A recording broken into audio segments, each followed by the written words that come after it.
Good evening. Welcome to the Lower Makefield Park and Rec Department, September 3rd, 2020 Park and Rec Committee meeting. We're going to do our call to order and our roll call. Tonight in attendance, we have Patricia Bunn, Michael Blundy, Dennis Wasaki, Michael Brody, our Parks and Rec Director, Monica Tierney. Currently not attending is we got Kim Rock and James McCartney, our Board of Supervisor representative, is not currently online, and Dave Malinowski is also currently absent for this evening. We've got first point of order is to approve our previous meetings. We have 3 actually, so we're going to start with the furthest one, which is the meeting from May 18th, the meeting minutes. Do we have a motion to approve or any amendments to the meeting minutes? If there are no amendments, I make a motion to approve those minutes. Second. Second. Okay, all in favor? Aye. Aye. All right, okay, the May 18th meeting minutes have been approved. Next one was the June 24th joint meeting with the EAC and Citizens Traffic Committee. These will be jointly approved, but we are the first group to approve from our perspective. So do I have a motion to approve the joint meeting minutes without, unless there's any amendments or changes to the June 24th joint meeting with the EAC? Motion to approve. Second. Second, all in favor? Aye. Aye. Aye, and approved on the June 24th meeting. And the last one is the July 14th meeting. Do we have a motion to approve or any amendments or changes?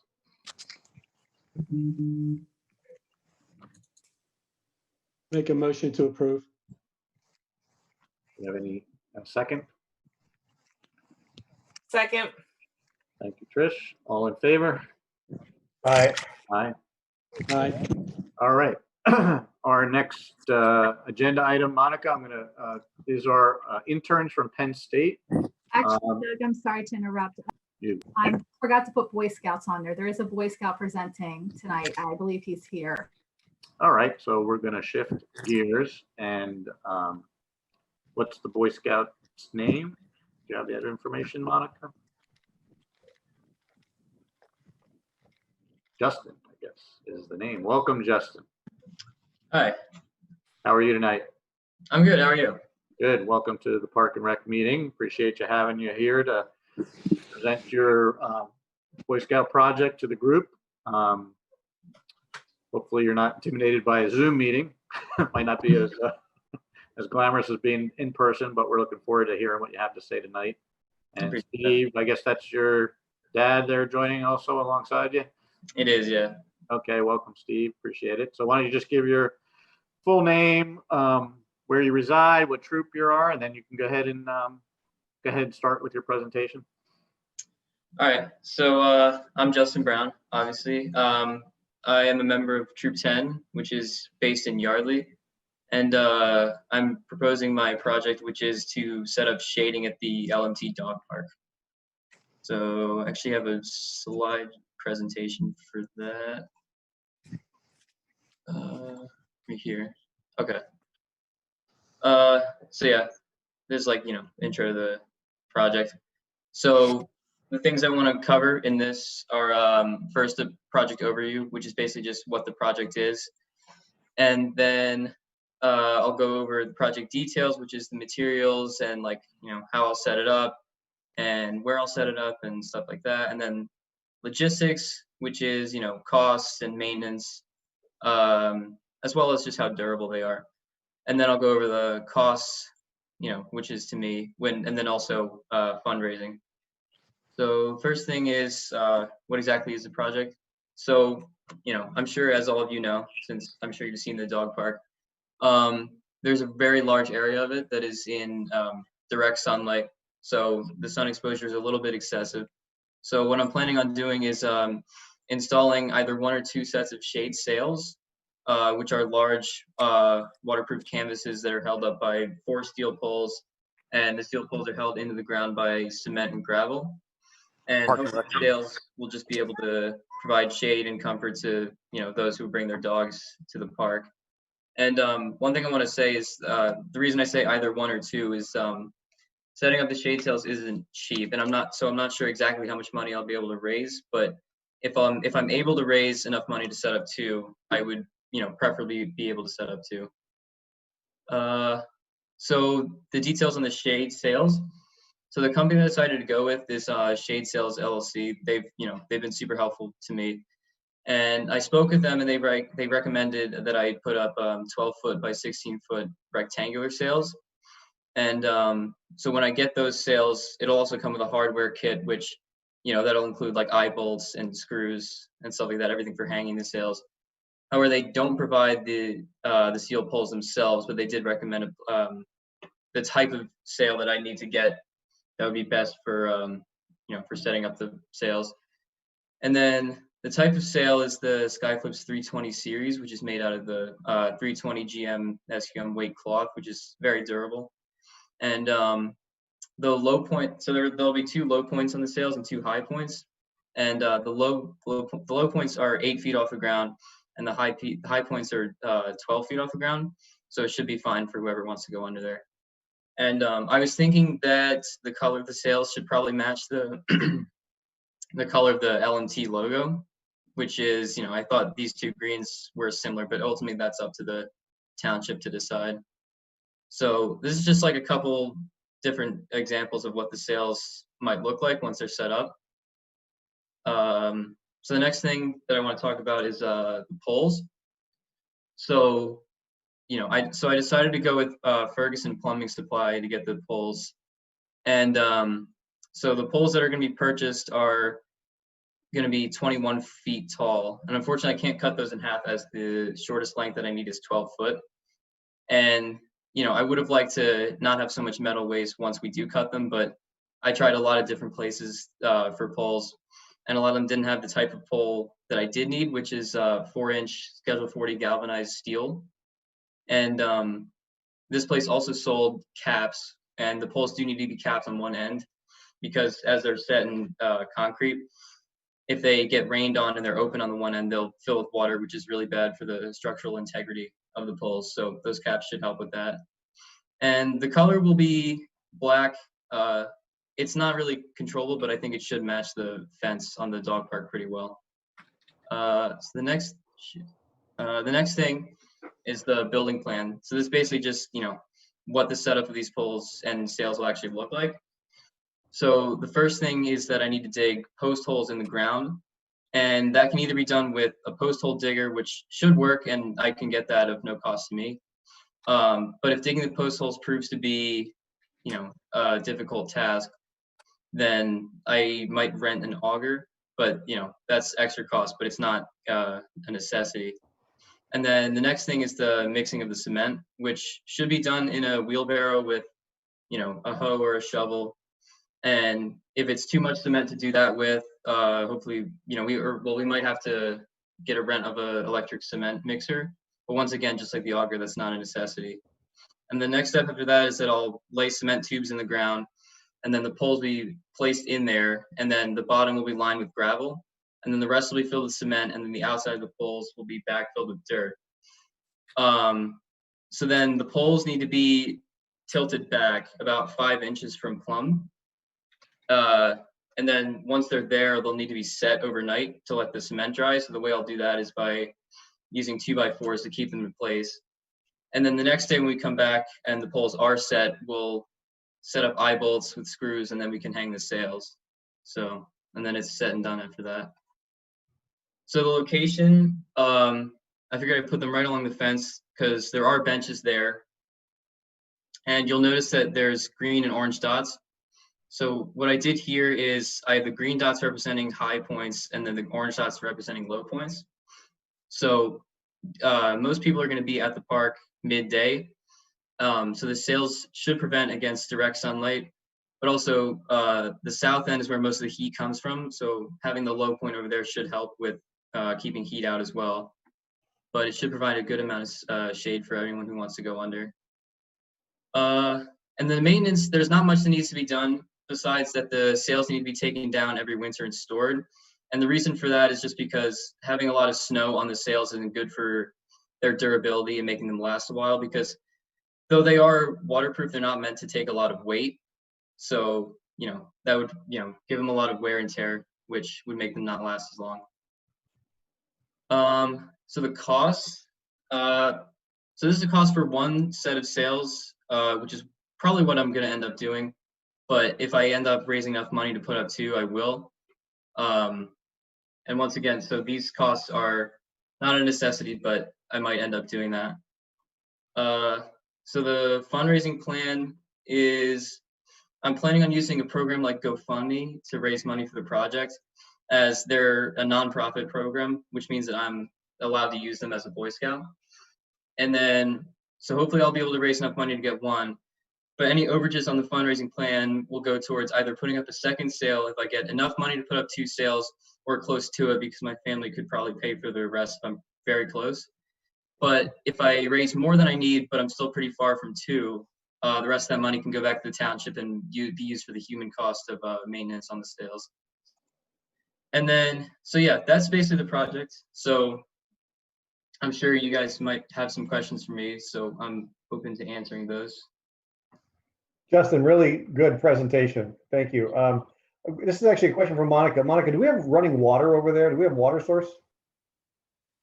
Yes, we do have a water source. We have the So- water fountain. Okay, so is there a way to get, I'm thinking of how he mixes the concrete. Like, is there a water supply that he could use to get to mix his concrete? Yes, it's easily accessible. Mhm. Okay. So Justin, I don't know if this is something that would be considered, but in the concrete piece of it, there's probably, I don't know if there's like rules around what you can and can't use, but when I put in my mailbox, I dug the hole, I poured a box or a bag of Quikrete in there, and I just hosed some water down there and let that kind of do its thing around my mailbox post. I don't know if that's adequate, but it's an easy and quick way to get your concrete done without having to worry about having to get a mixer. You just bring a bag of Quikrete over if it's enough volume and substantial enough to get your post anchored into the ground. Yeah, I'll definitely keep that in mind.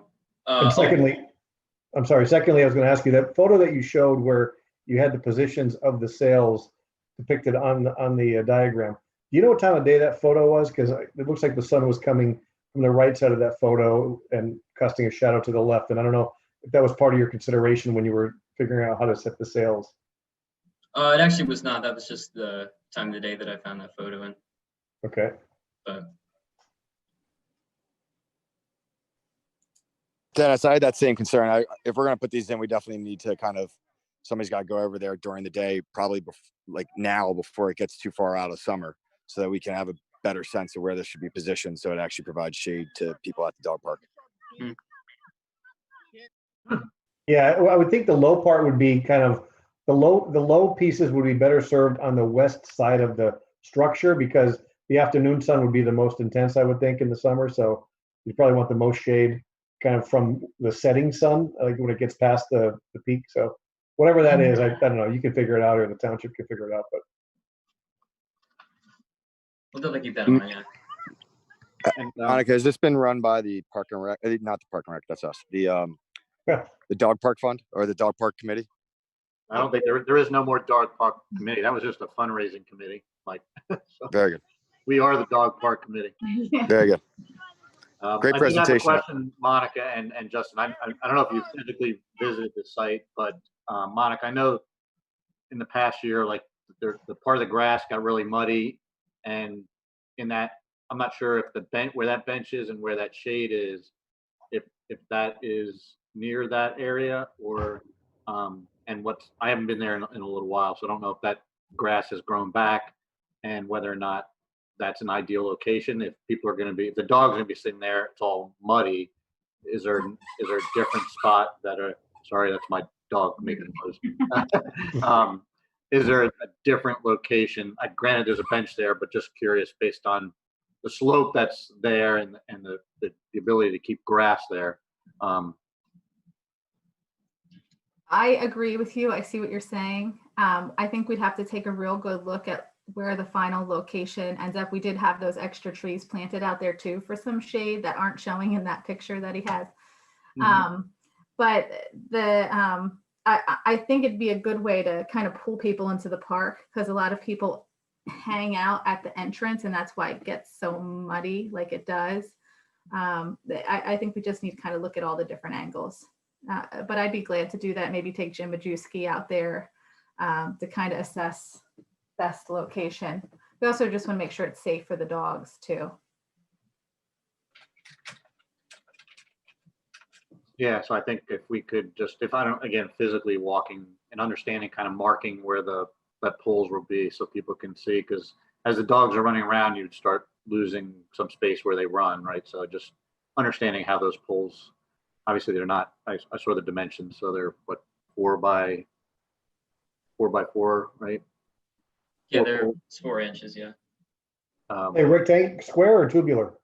Oh, tubular. I mean, dogs find their way around obstacles, so I'm not concerned with them running into the poles, but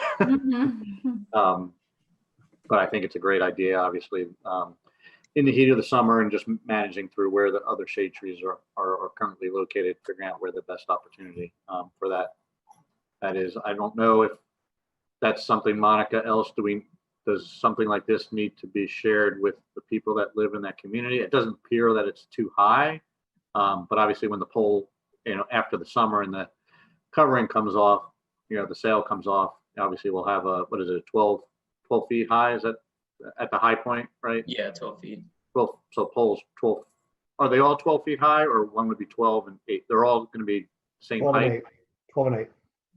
It'd be 2 poles that are 8 feet out of the ground and 2 that are 12 feet. Okay, so knowing that there's going to be poles that are just in the ground with nothing attached from at some point in the fall when the sun's not there through till springtime. I don't know if the people in the neighborhood there need to be notified on something like that or not, just as being good neighborly. So I will check with Jim Majewski on the zoning ordinance required for a 12-foot pole installation. I will find out all the details. We always coordinate with Jim right. In his office to make sure that we're following all the rules too. So that will be closely coordinating with Jim. And I think the colors are great. Obviously, not so much that they're Lower Makefield with the logo, but I think just with the trees and the environment, they'll blend in nicely. Versus I've seen some pictures where you get the pool ones, which are bright green or yellow and a little bit more, brighter. What timing were you thinking about doing this, based on your Eagle project? So I can't say for sure, but I'm hoping to get my approvals out of the way so that I can start fundraising and just hopefully get the construction underway just before the end of the fall. Because if I wait too long and it gets too cold out, the ground will become frozen, which will just make construction a lot harder. So hopefully just by the end of the fall, we'll be able to get construction started. Hey, Justin, I just want to say terrific project that you're working on and a really well thought out, thorough plan. So kudos to you. You're doing a terrific job with that. Thank you. Trish, do you have anything to say? Nope, I just would like to second what Mike just said. Great job. Yeah. Well, I'm gonna echo that too. Justin, that's one of the best Eagle Scout presentations I think we've seen. So thanks for that. Very comprehensive. And Doug, do we need to just give him approval to go forward, or what do we need to do next? I feel like we usually give a recommendation to the board of supervisors to approve it, don't we? No, not for a boy. No, we just give it to Monica. Oh, okay, cool. And Well, just if it make takes, sure that he coordinates everything with Monica and, the timing, any kind of permits, any kind of anything that they need. do we need to make a motion, Trish, or just? Oh, yeah, if you just want to make a motion that If we need it, I'll make a motion that we accept the Boy Scout or the Eagle Scout project as presented by Justin Brown and allow him to move forward with it and consult with Monica and her guidance on positioning and color and all that. I'll second that. all in favor? Say Aye. Aye. Aye. Aye. Opposed? None? All right. Great job, Thanks, Steve. Justin. All right. Yeah. Thank you so much. Keep Thanks, us Steve. posted. All right. Thanks, everybody. All right, so Monica, next on the agenda is the Penn State interns, and the capital risk management presentations by Bradley and Damien. So I don't know if they're here and ready to join in. They're here. We'll patch them in. So while we're patching them in, I'll kind of explain where we are going with this to get them set up. Bradley and Damien, do you have the slides to put up when you're ready? Yes, I do. Okay. Just to kind of get everybody started, when we all know we've been discussing the CAPRA accreditation, and part of that is coming up with a good risk management plan. And I have to say, going through this CAPRA process is really allowing me to take what we have and make it into a nice package. So it's a lot easier for us to navigate and a little bit more professional. So when COVID struck, Penn State reached out to me and asked if we had any potential remote internships that we could offer students, and they listed all the majors. And I said, aha, risk management, that's something we need for our CAPRA accreditation. Why don't we see if there's any interns out there? And we came across Bradley and Damien through an interview process, and they have worked very hard trying to identify gaps, make recommendations for us. And they have a nice presentation they put together for you today. So I'm going to have them take it over from here. Awesome. Thank you, Monica. All right. So as you heard, my name is Bradley Bartuzik, and my partner here, Damian Hayes, and I are both cybersecurity and risk analysis majors in the College of IST at Penn State. And throughout the last 3 months, we have looked at several key components involving the policy statement specific to the Parks and Recreation, which is in the packet. What's up? Your screen's blocked out. Can you see? It shouldn't be. You only see half your screen. Sorry. No, there we go. We see it now. Okay. Now we don't. That's weird. If you can stop share and reshare. Landscape.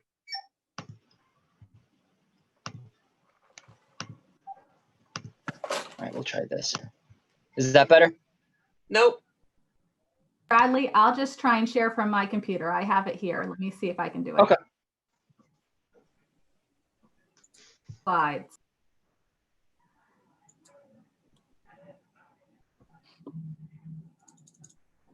Bradley, you've been hacked. Yeah, and I'm cybersecurity. What's wrong with that? Oh, man.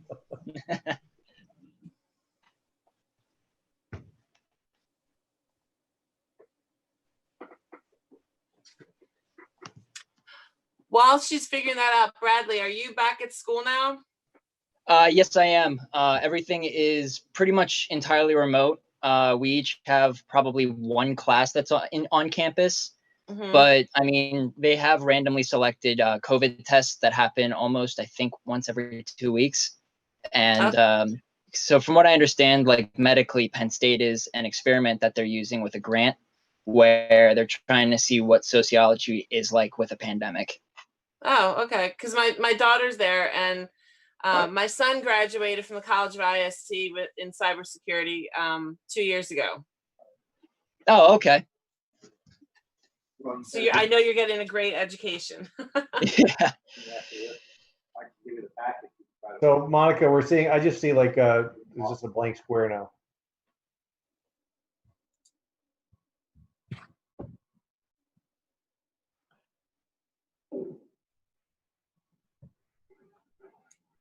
Probably need to use the salient. So, you know, Bradley, what if you went back to your showing and just don't show full screen? Because I think if we get a small square, that's fine. Oh, yeah, I could do that. Let me go back to that. Monica, you might be muted.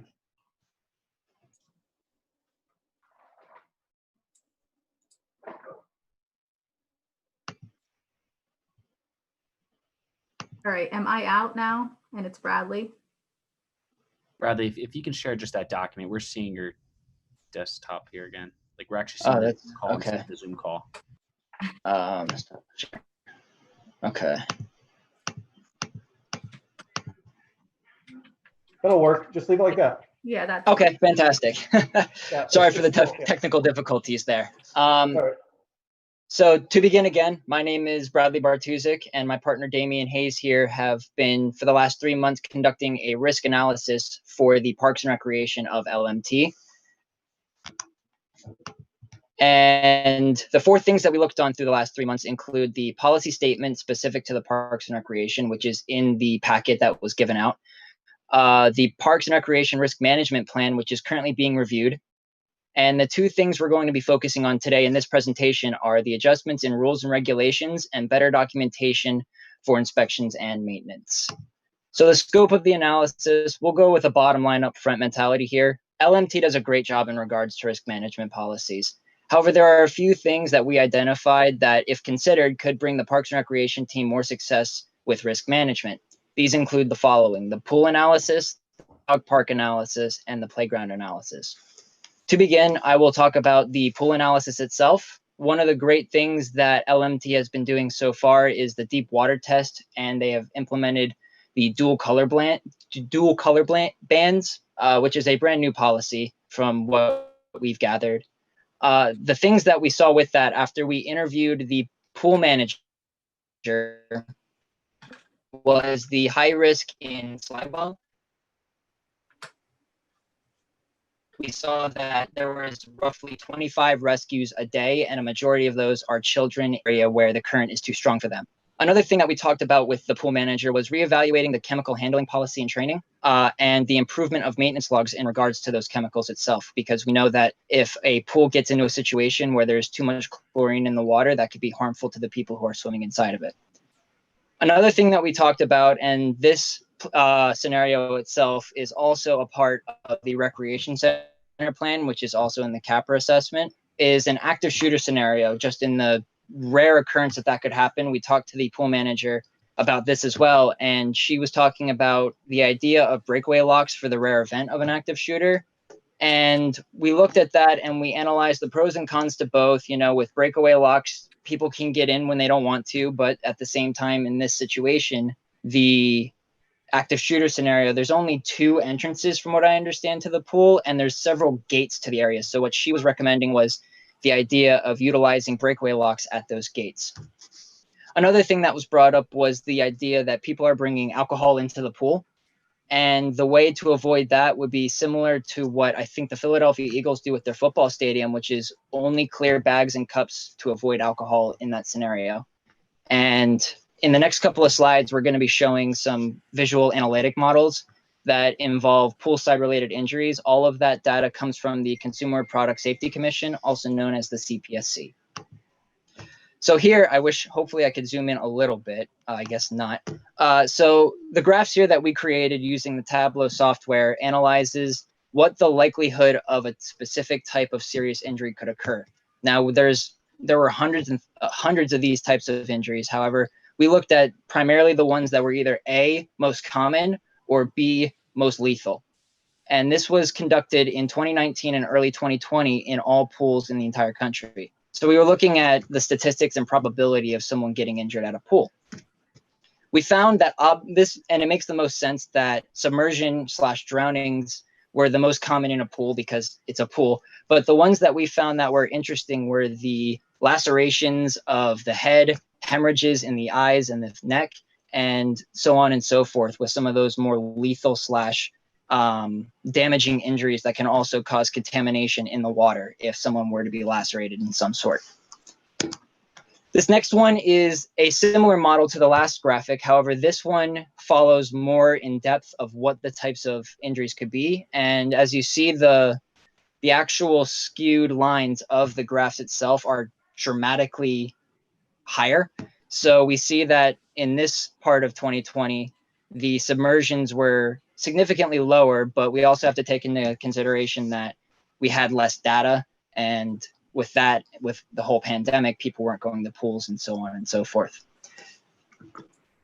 Finally, with the graphs that we have the average age for the types of injuries itself. And what we thought was interesting was, even though at LMT's pool, when they were talking about the 25 rescues a day and most of those being children, we found that submersion related injuries are significantly higher in age average wise. So we're looking at the actual number for this average in submersion was 45, whereas lacerations and hemorrhages were significantly lower in the ages of 10 to 15, which we were trying to figure out why that could be.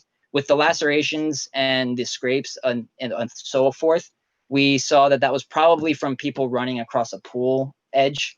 And that was something that we saw that was really good about the poolside rules at LMT, was there was a very in-depth concept of not running around the pool and horseplay and stuff of that nature itself. So now that the pool is done, I'm going to hand it over to my partner, Damien here, who's going to discuss about the dog park and the playgrounds. So when we were looking for statistical data in regards to dog park related injuries or risk, it was pretty hard for us to find any data pertaining to it. So we decided to just compare rules and regulations that dog parks across the US implement, and to compare that with LMT to see if there's any gaps or anything we could add additionally to the already great lineup of rules and regulations already provided. So after analyzing LMT's dog parks rules and regulations, which we found on their main website, we are all pretty much in agreement that many of the rules and conditions are really good in decreasing the likelihood of risky activity and ensures a safe environment for the park goers. The mandatory membership is one way we all agree is a great way of avoiding overcrowding and helps LMT maintain the presentation of their park. Other regulations, such as limiting vehicles, that includes, but is not limited to, things like skateboards, bikes, and hoverboards, dedicated no leash areas, waste bags, and bins throughout the park, and consistent equipment inspections ensures members of the dog park are equipped to avoid harm to both themselves and the dogs throughout the park. In regards to adding any additional rules to the already great lineup of rules in the dog park, we decided that it may be an added safety precaution and a potential extra source of income to have an on-site dog trainer visit the park frequently and teach owners additional tips and tricks and ideas to improve the experience for both the owner and the dogs that they can have at the dog park. We think this could be beneficial to first-time dog owners or to owners whose dogs get anxious around other animals. So now I'm gonna talk about the playgrounds located at LMT. When analyzing the potential risks for these parks at LMT, we looked at studies that measured the risk of injuries in relation to the equipment with a diagnosis of the injury sustained. And the following pie charts that you're about to see were conducted and created by the Korean Academy of Natural Sciences. So the first pie chart, which I hope you're able to make out and see, looks at the mechanisms of how children 7 or younger were injured. And in the study, it was concluded that falling down was the most common mechanism for these injuries, followed by collisions, slips, overuse, penetration, and then others. The next slide talks about the modes of, I can't even see it right now. The types of playground equipment causing the injuries. And I believe the most common playground related injury equipment was slides, followed by others, I believe, and then swings, then climbing, and then seesaws. And the last pie chart shows the type of injuries the children sustained from these injuries, and that includes lacerations, TBIs. I'm sorry, I can't even read this. Brad, if you could read the second two for me, please. Yeah. So I got it from here, Damien. Yeah. So the last pie chart here says laceration, and then there's fractures, and then total brain injuries, and then sprains, others, and then solid organ injuries as well. Thank you. So when trying to figure out other rules and methods to make the park safer, we are confident that implementing both high and low frequency checks in recreational playground areas will lower the likelihood of youth injuries on such equipment. Low frequency inspections look for wear and tear, often performed quarterly or semi-annually. During or immediately after the inspection, preventive maintenance, repairs, or removal of the damaged equipment should be done to fix any of the problems discovered. High frequency inspections look at the frequently changing conditions caused by use, weather, or vandalism. These inspections can be performed daily or weekly. A high-frequency inspection checks and corrects playground conditions such as loose fill surfacing depths, sanitation issues, and the presence of debris. If anything is discovered, it's best to complete the documentation of potential hazards, taking the area out of use and correcting the problem. The type of surface on the playground is the most important factor in the number and severity of injuries from youth. Hard surfaces such as asphalt or concrete result in the most severe injuries to youth and are unsuitable under any playground equipment. Soil, packed dirt, grass, and turf are also not recommended for surfacing either because of their ability to absorb shock and can be greatly affected by weather conditions or wear and tear. The number and severity of these injuries can be reduced by using softer surfaces such as wood mulch or chips, shredded tires, or sand. LMT does a great job in having these plans already in action, such as utilizing the wood mulch and rubber paddings for their playgrounds, helping to reduce the chance of serious injuries when such equipment is in use, as well as frequency checks to all of the parks and recreation fields. And Brad, if you could just go over the conclusion for me.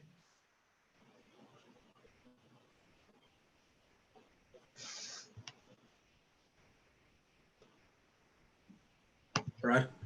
Yeah, is it not flipping over for you? Yeah, but I can see it from here.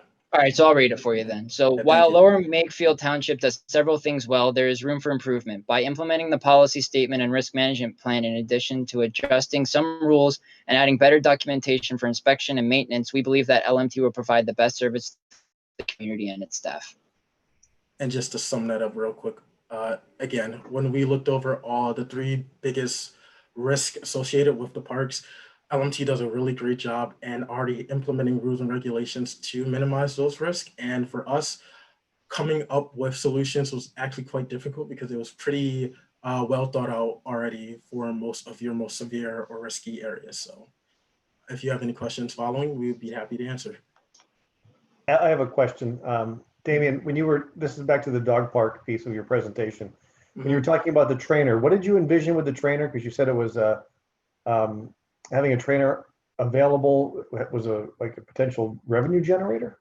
Yeah, so I thought I already know members of the dog park already pay a fee to get in, but I think for another separate additional fee, so it's a choice to the members entering the park or not to pay a fee and have a dog trainer pretty much teach them and their dogs more tips and tricks to just get them better suited in a dog park like area, because I know for many dogs they're not trained very well, and to have this opportunity to get them more comfortable around other dogs and to have them act accordingly in a park area, a public park area, I think would be beneficial to both the owners and the dogs, and potentially LMT, because with that extra revenue you could put that to other costs within the community.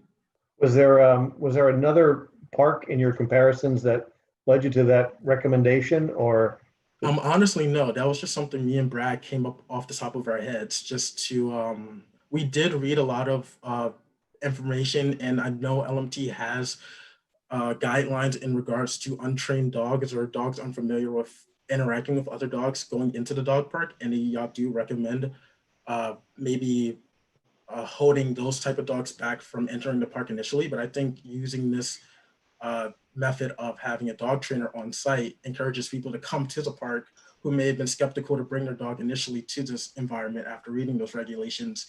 And like I said, will be beneficial to both the owner and the dogs in the late run when it comes to interacting with other park goers. Dennis, it's an interesting concept because there are a lot of owners that aren't sure how their dogs are going to behave or react. So no, actually, it's a very intriguing concept, and I'm thinking, like, I'm not sure how it would actually be, put into play, but if it was something that was maybe advertised as during this period, there will be a trainer there for your use if you want to, for a small fee. Maybe some trainer would agree to be make themselves available and just get whatever business they can. It'd be like a no cost issue for the township, but. Yeah, and I think the opportunity is, again, the fee for membership is not significant. It's $35 for a dog, so it's not a big out-of-pocket cost. But if somebody's not sure if their dog's going to be a good candidate for a dog park, but if you come up with some way to say once a month or once a quarter, we'll have a trainer there to help you make that determination. is your dog good, and give them some, maybe it's a trial time where the park is open for new dogs, and you could figure out if your dog is a good candidate for that, and it's just a 1 day kind of $5 or $10 fee, and if you choose to sign up, maybe it's refunded from your first year membership. So, and if you choose not to come back, the township still keeps the $10 or whatever the rate is, right? Yeah. But then might help with growing membership for those dogs or owners that are unsure, right?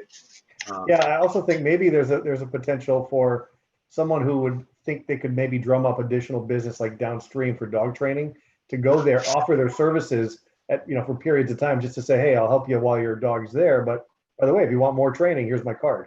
Yeah, and it's not just how they operate in there, but it's just normal dog and human behavior. How to, I just finished dog training for my puppy, and it's not really dog training; it's human training. So I gathered. So that was really interesting. I think. Sit, dog. Sit. Yes. Sit.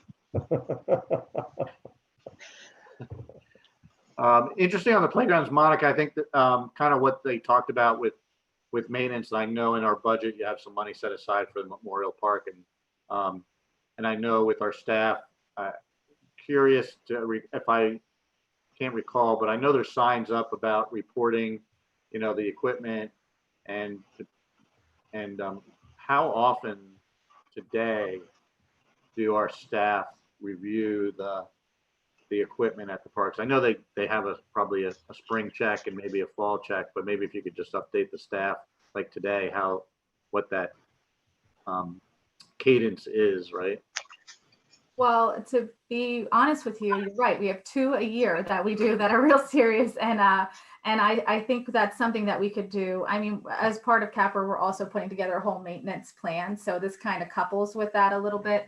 But I think what we can be doing a little bit better is more checks and keeping and tracking those checks more frequently in a better way.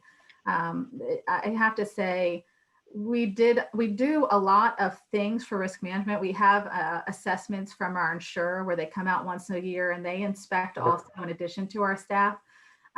So, there's a lot we do. And the great thing about having Bradley and Damien around is they just made us like kind of bring it all together, and that's been great. They did help create a plan. Lynn, Todd, and I we all worked collaboratively on it. We're working on a more final version and going through a couple of reviews with that before I bring it to you. So that'll be a little later down the line. But I'll tell you, it's been kind of a great process, and I'm hoping to use interns in the same way as we go through CAPRA, because it really brought some things, interesting things, especially different age demographics at the pool with injuries, just uncovering some things that, I didn't really recognize as an issue. So I think this is fantastic. I mean, it was interesting you brought up the clear bag policy, which obviously we don't enforce at the pool. And I was just curious, is that something that we've seen at other pools? I doubt, because pool bags are typically, and moms are bringing in, or dads, towels and snacks and floaties, and you don't see clear bags sometimes the size of a travel suitcase to carry all of the equipment. So I was just curious if are there any local or national, that in course of your research that actually have implemented that policy, and what kind of success have they had with that? Yeah, so I can actually answer that real quickly. As for the local pools in regards to clear bag policies, obviously that wasn't necessarily a case. However, at a lot of pools that I have seen personally, they will have a bag check area, kind of like how they do at TSA, not like with the giant technology and stuff, but they'll open the bags and check to see if there's anything in there like needles or alcohol or anything of those nature. So that's obviously a backup plan if the clear bag policy can't be implemented because of lack of size in these bags or anything like that. But I definitely think the enforcement of clear cups could be a possibility, just so that you can identify, okay, well, that's not, if that looks suspicious, you can request to smell the drink and then, toss that out. No, great, thanks. So Monica has, I don't recall ever seeing this come up, and that might alarm our guests if we started doing bag checks, but it could also be, this is for your safety, and we're being more proactive versus we have a reason to be suspicious. But be interesting to see how that would be taken by our members. Yeah, my favorite quote that I've ever heard in my life is "Trust but verify." So trust your guests, but also verify that they're trustworthy as well.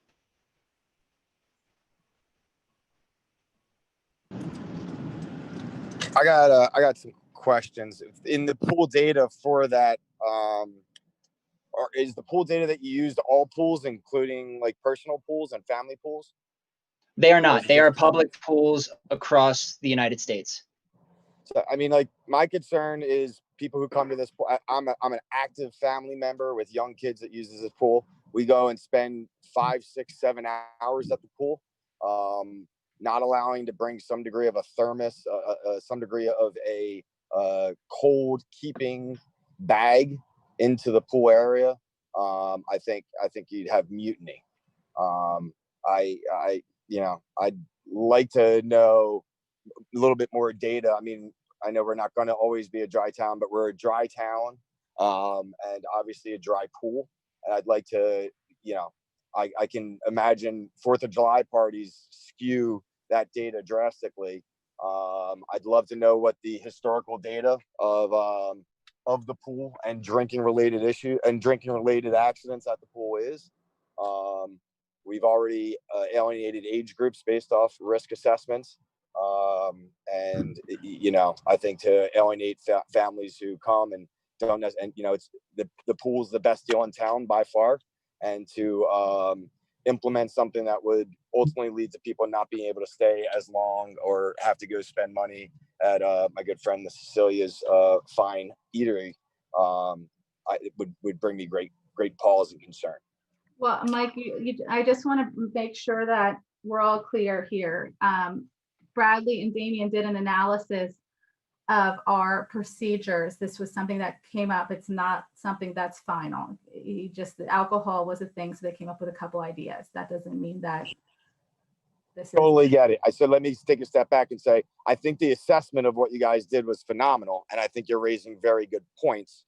And I guess to Monica's point, I guess I'm putting cart before a horse to raise an extreme concern towards that concept. But thank you, Monica, for clarifying. Well, I want to agree with what Brody said. I know it's kind of shocking I'm agreeing with him, but in today's day and age, like almost everybody has a Hydro Flask. All the kids have Hydro Flask, especially when they play sports. So we just need to think about it carefully moving forward, implementing any kind of policy, because I don't know of one kid that does not have a Hydro Flask of some size and type, and with everybody being environmentally friendly, I mean that's the best way to do it. So to try and limit that in the pool setting, I think would be mutinying. Well, I think also maybe it's kind of like there's two pieces of it. There's the rule and there's the enforcement of the rule. It's kind of like driving, right? It's not legal to drive over 55 on the road, on the highway, but people go 70 and you don't get stopped. So I don't know. There's I don't know. We'd probably have to ask the attorneys, like, if that's something that protects us if we have the rule in place, but kind of enforce it at whatever level we choose to enforce it. But we currently say no alcohol, so right. So anybody that would bring it technically is breaking the rule, right? So yeah, right. Sometimes I wonder also how any of us, well, maybe not all, but you and I, Doug, because we're older. But I wonder how we survived, because that presentation around surfaces in the playgrounds and whatever. When I grew up, the playground was this metal structure that went 15 feet in the air. It was like it was hot as hell in the summer sun, and it was concrete underneath it. So you'd slide down the pole and you fell off of it, you hit concrete, and we all survived somehow. I mean, maybe it's obvious that we have some afflictions, but that could explain a lot if you did fall and hit your head, Dennis. Explain a lot of things. Yeah, I mean, the swings don't have the chains as long as they used to, because you could fly off of those swings. Yeah. That was the goal, or swing all the way around. But yeah, there's a lot of a lot of playground equipment doesn't exist anymore, probably Yeah. for good reason. So Monica, what are we going to do with these? This was a great presentation, by the way, guys. Jamie, Absolutely. I appreciate it. Monica, what do we do with this from here? Well, I just, just on the pool, the 25 water rescues a day, I wouldn't have guessed that was, a number. Do we track data on pool incidents? Do we review that, periodically throughout the year or at the end of the season? That's a good question.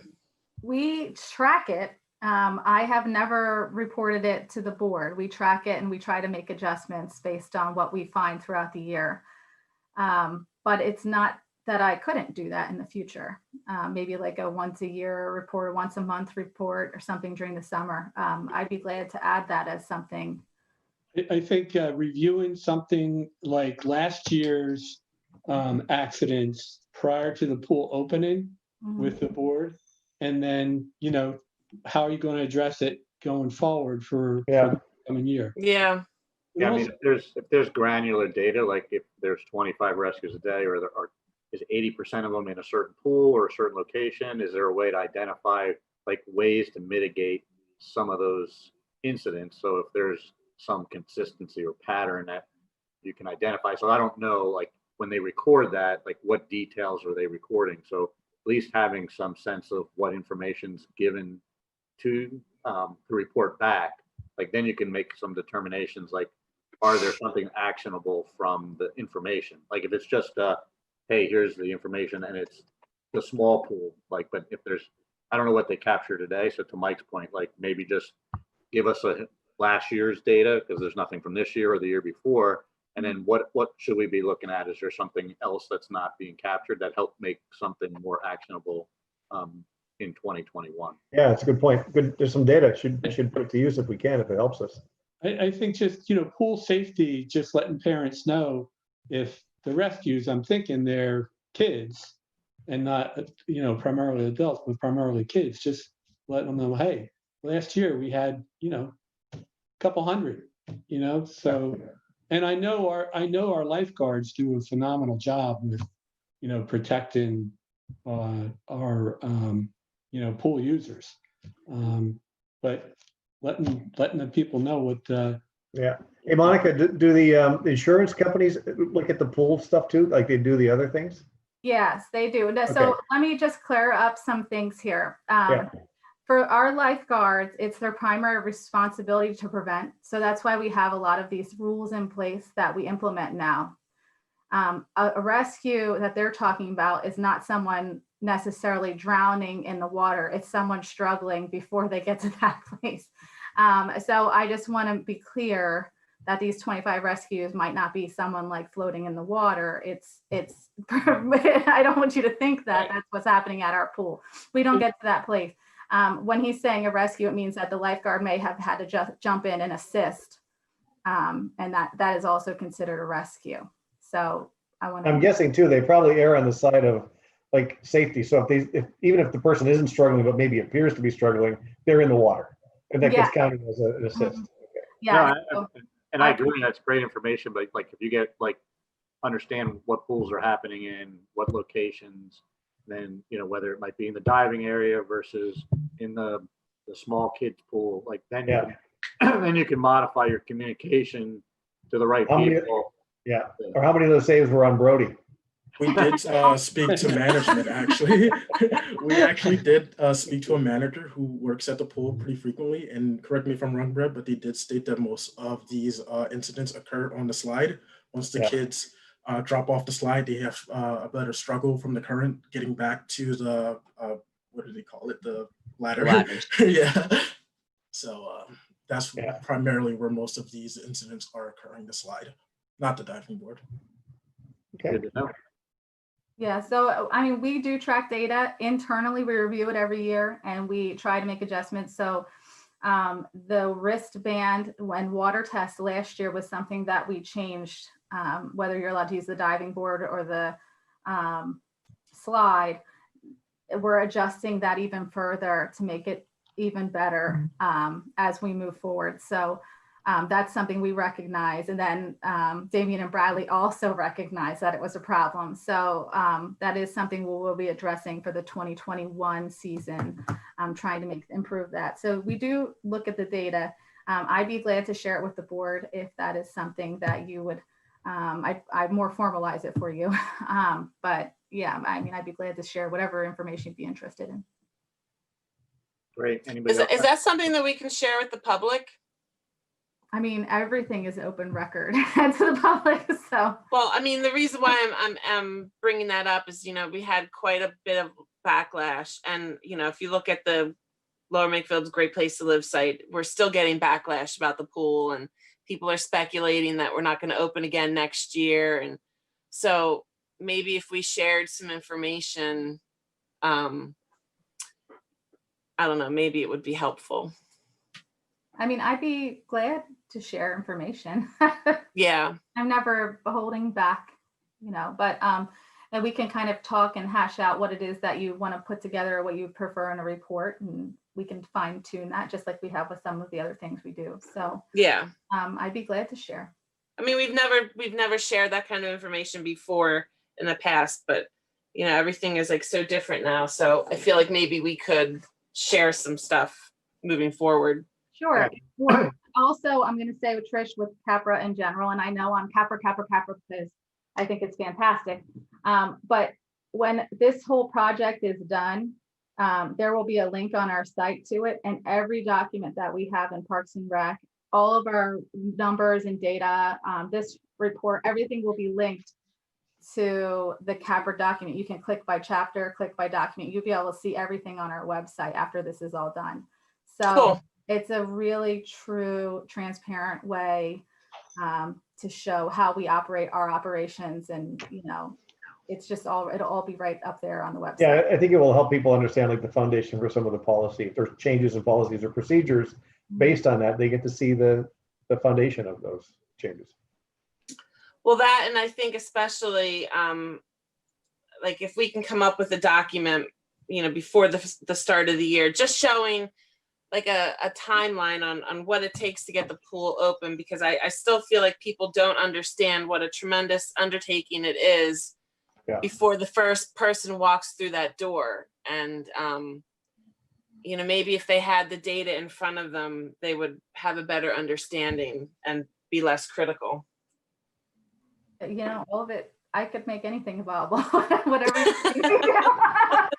I don't want to give such an information overload that people can't find what they want to find too. So I think there has to be. No, I'm just talking about like a one-page document of like, okay, you know, the week of this week we start doing this, and you know, just so people have a better understanding, because I think especially this year when we didn't open, it was hard for people to understand how much time it takes to go before that first person even walks through the door, how much money is spent and how much time is spent. And, you know, they just thought, you know, we could fill the pools and get people in there. And it's like, no, that's not how it works. Yeah, it's definitely not like a backyard pool. No. There's a lot of work involved. And actually, we do keep timelines of how we do things, both internally, you know, administratively, and, you know, with the maintenance. So, Yeah. I mean, that is something that would be not too terrible for me to pull together as far as the timeline goes. So Monica, do we need Bradley and Damien for anything else? I see that Bradley's a Flyers fan. They're in the first period right now. So. 2-0. 2-0 who? Flyers. Oh, okay. Yeah. So he's a bit of a hockey player. Now, I think I don't know if anybody has any additional questions, but I do want to recognize both of them for the well done job. Yeah, good job, guys. Putting together the information. Thank you guys so much. Do want to wish you much success in your careers. Absolutely. Go Penn State. Woo! We are Penn State. Right? Time we've had interns. What was that? It's the first time we've had interns. No. Keep it up. You're right. Had risk management interns. I could. We usually get park and recreation interns. And I would like to say, like, overall, this experience has been great for Damien and I. Monica and Lynn have been fantastic answering all of our questions and have been there very flexible with our chaotic summer that we've had with COVID and the beginning of this semester.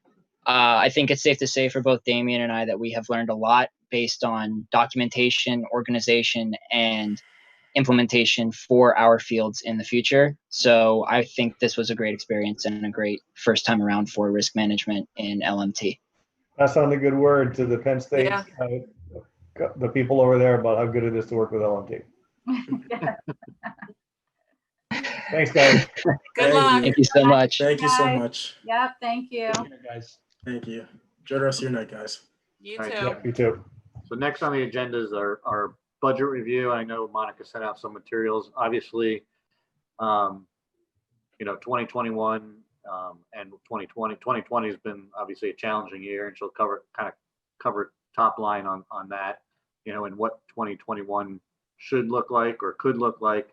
Obviously, everything's kind of very fluid as we start to plan, but we have to plan with the assumptions going in that it could be a normal year, it could be a different year. So, Monica, if you want to take us through the PowerPoint that you put together with the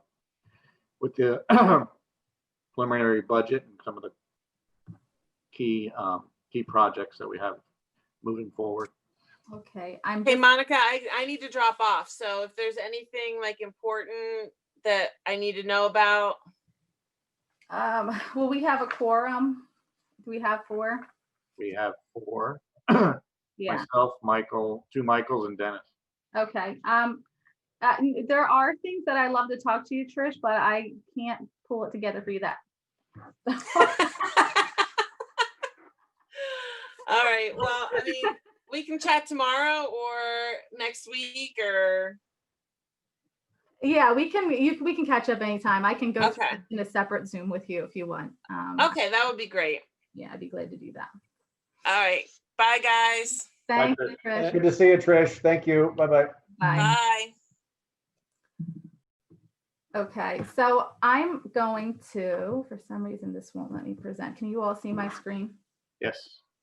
Okay, so this was kind of tough to pull together because we don't know what the fall will look like and if we'll be able to have sports for a full season or not. But in the event that we do have sports for a full season and we're, getting user fees from that group, after COVID-19 and the loss of revenue from rentals and memberships and the different user groups, and pool closure, a projected total shortfall I'm looking at of about $200,000. And that might be give or take. I'd love to give you a nice final real estimate, but right now that's where we're at. I think the solution for that is we have the $250,000 in the Parks and Recreation Capital Reserve Fund. And the manager has talked about this in some of the Board of Supervisor meetings. That's a $250,000 match. So what that would mean for us is that we would have to extend the Memorial Park DCNR grant, which we have to reach out to DCNR to see if we can extend the project to the end of 2022. Right now it ends in 2021. So that gives us time to replenish the $250,000 so we can do the project. Monica, can I just pause there for a second? What was that for? Was that for tennis courts? That was for that whole East Side expansion project. Yeah, okay. As you can recall, though, that the quotes to do that project came in very high, and we ended up having to reduce the scope of work to kind of break it into different rounds too. So if we could end up putting a little extra money in the Capital Reserve Fund, we'd be able to do the whole entire project. So I just want to kind of bring that up to you, but we're looking at about a shortfall in our budget of approximately $200,000 at the moment. So today I wanted to, I can't promise that all of these things can fit in the next year, the budget, but these are a bunch of the projects that we have been looking at in total.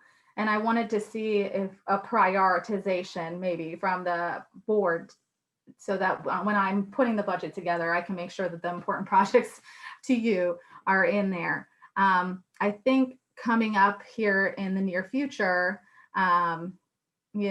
if say the golf course becomes whole, there's potential that monies could start coming into Parks and Recreation. So I think it's important. What does that mean? Golf course becomes whole? So if the golf courses ends up being paid off completely, when they start making excess revenue, some of that was said to have been placed in Parks and Recreation. So I think it's important for us to start to think about that. And if that does happen, I want us to be prepared. So one of the things that we discussed this year was completing the needs assessment and the creating a Park and Rec strategic plan. The needs assessment would be completing an assessment of all of our facilities, not just the sports fields, and all of our programs, not just the sports programs. A questionnaire that would be given to all the residents. And then with all of that information and knowing our master plan for the township, creating a P&R strategic plan for us. With that in place, that helps us secure funding, potential funding in the future. And if we have match money, then we can maybe move forward on some more projects. So I think it'd be very important for us to focus on that, in my opinion. We all know the community center doors have been a problem. It got pushed to this year. Now it's going to get pushed to next year. I think that would be a priority. Bike path repair, we already have that in our 3-year bike path repair plan. And anything else from there. The Memorial Park Playground has a whole number of holes in the rubberized surface. We would be looking to patch that this year. So we also have the bigger projects, the tennis courts. All of the tennis courts need patching and repair. And the Woodside bike path, which we do. If you look over here on the right-hand side, you'll see that we have a grant for the planning of that with a 15% match required. We also are applying for a grant of up to $437,500 that was approved by the BOS. And we don't have to have a match, no match is required, but if we could sweeten the deal a little bit, because we do have $120,000 still in the capital reserve fund to match a possible potential grant for the Woodside bike path, specifically allocated to that. So I just wanted to kind of run some of these things in front of you, give you the opportunity to give some feedback and hear what your thoughts are. Well, Monica, question first. Mhm. We're looking at Park and Rec as kind of this self-contained entity. And granted, there were shortfalls because the revenues that usually come through Park and Rec from sports teams and whatnot weren't available due to the COVID. Was that same impact felt in other departments of the township? I'm just wondering why does the park, I guess my question ultimately my question is, does Park and Rec have to bear the burden solely of the shortfall, or are there other areas that didn't suffer as much where they, money from other parts of the township could be moved in to support the Park and Rec budget? I can't speak on behalf of the total township budget. I do know the township did in total have, we're going to have some deficits this year. I'm sure we're, going to have some tax deficits. I can't give that presentation, although I have seen it. I don't remember everything in it. I'm just curious, like, what were some of the elements? Like, what would the township taxes people and businesses, and where would they have shortfalls? I'm sorry. I really focus on the Park and Rec budget more than I do anywhere Yeah, else. I know. I wish we had a supervisor here, but. Well, I know that there's a concern about real estate transfer tax because home sales, there's not as many home sales this year versus last year. And Kurt has, presented that at the past couple meetings where that's trending. Was that? I'm surprised at that, to be honest with you, Mike. I I know a lot of realtors who are busier than ever because the issue was people are moving out of the cities into the suburbs. There was nothing happening, February, March, April. So it's just a question: will it catch up or not? Yeah, it's probably worth asking though. I know you probably can only look at that, Monica, as like a self-contained entity for Park and Rec, but like, this was an unusual year and the impact on Park and Rec was huge because sports teams weren't allowed to play. And so therefore there weren't any users fees that were generated that were typically expected. And there was no pool revenue and all that. So I don't know that it would be unfair to just go back into, maybe ask Kirk if there's a way to get some relief from the township general fund. And I think one of the opportunities is that there's a renewed interest in parks, right? Yeah, As sure. people found different ways or need to find different ways to socialize and do things outdoors, because if this does continue, but even so, I think one of the ways you can approach this is that there's an opportunity to, to accelerate. Obviously there's That's a great point. Dollars are still tight because probably a lot of the township money is tied up with, police and costs for the employees and benefits, et cetera. But I think the way it could be positioned is that, these are some of these projects, right, are ways to help with the increase in the need for parks.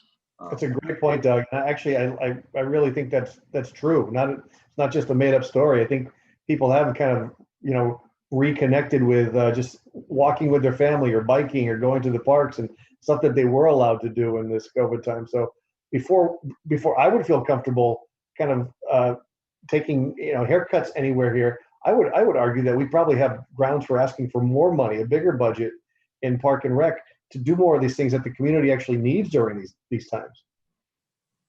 And you are thinking to ask out of the general fund? Wherever. I mean, that's, again, I don't have the insights either, but the supervisors could probably, the pitch to the supervisor should be, these are all things that, you got all the feedback from people. Loss of the pool was a big deal this year. Whether we can get into it or not next year, sounds like, I'm guessing there's, with smart planning, a way to do that. But all these other things like good bike paths and tennis courts where people are allowed to play tennis, all those things are in higher demand now. And taking some out of the budget doesn't seem like the right time to do that. Yeah, Monica, are these projects for 2020 or is this for 2021? These are upcoming projects overall. We can do them on our, I don't think we could do all of these next year. I can't promise that. I don't think that we'll have the money. But I would like to get some things done. So I think we kind of have to prioritize. I don't think we have the $50,000 to $200,000 to take care of the Schuyler tennis courts. I know there was a lot of interesting conversation around that. I think we should ask for it, to be honest with you. I'm not ready to say, it's okay to prioritize these and not do half of them. Just doesn't seem right in this time. Doug's point was really valid. These services are all more in demand now than ever. The community park ones, is that the one behind the pool? Is that? Yes. Okay. Yeah, I think you're looking at, like, again, Memorial Park Playground. There's probably some other things that probably are not on this list that we could add to the list. But to your point, Monica, obviously from a budget perspective, there's only a finite set of funds. But, I think my point is that we have a good story to tell, and let's take advantage of that opportunity with the Board of Supervisors. And look, we didn't get to move forward on the Memorial Park project. Obviously, there's cost runs, and that might be again a good opportunity to push for the board to push for that reissue of the bid, just for that reason alone, and not wait to till the sale of the sewer system and money flows back in, because that, who knows how long that could take.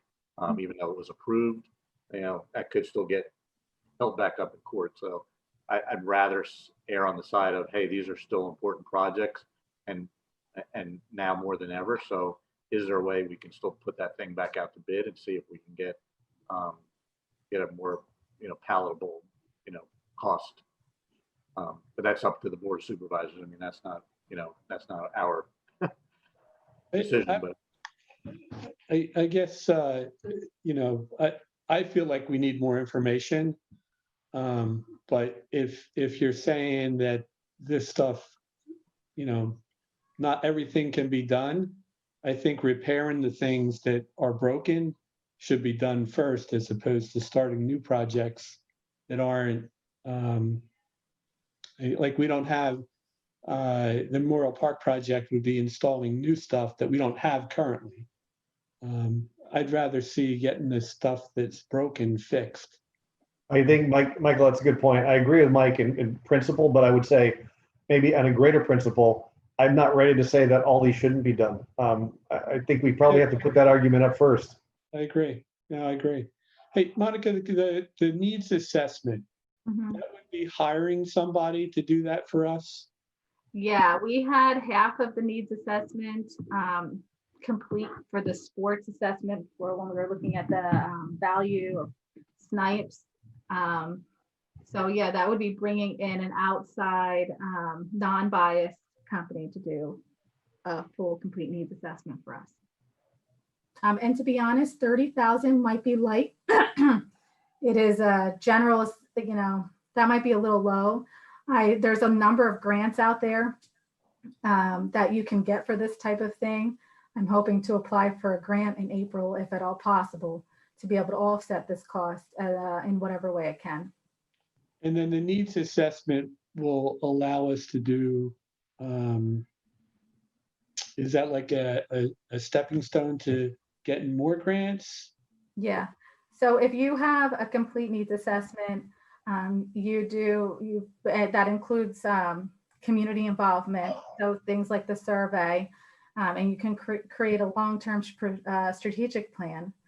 By having that stuff set up, it makes it much easier to get grants in the long run for whatever projects that we want to do. Whether it's like work on the house at 5 Mile Woods, do more environmental programming, whether it's even snipes or fields or anything else, this kind of will help us create a plan by which that we're actually following, and the grantors will see that there's a lot of thought that went into it that helps get grants in the future.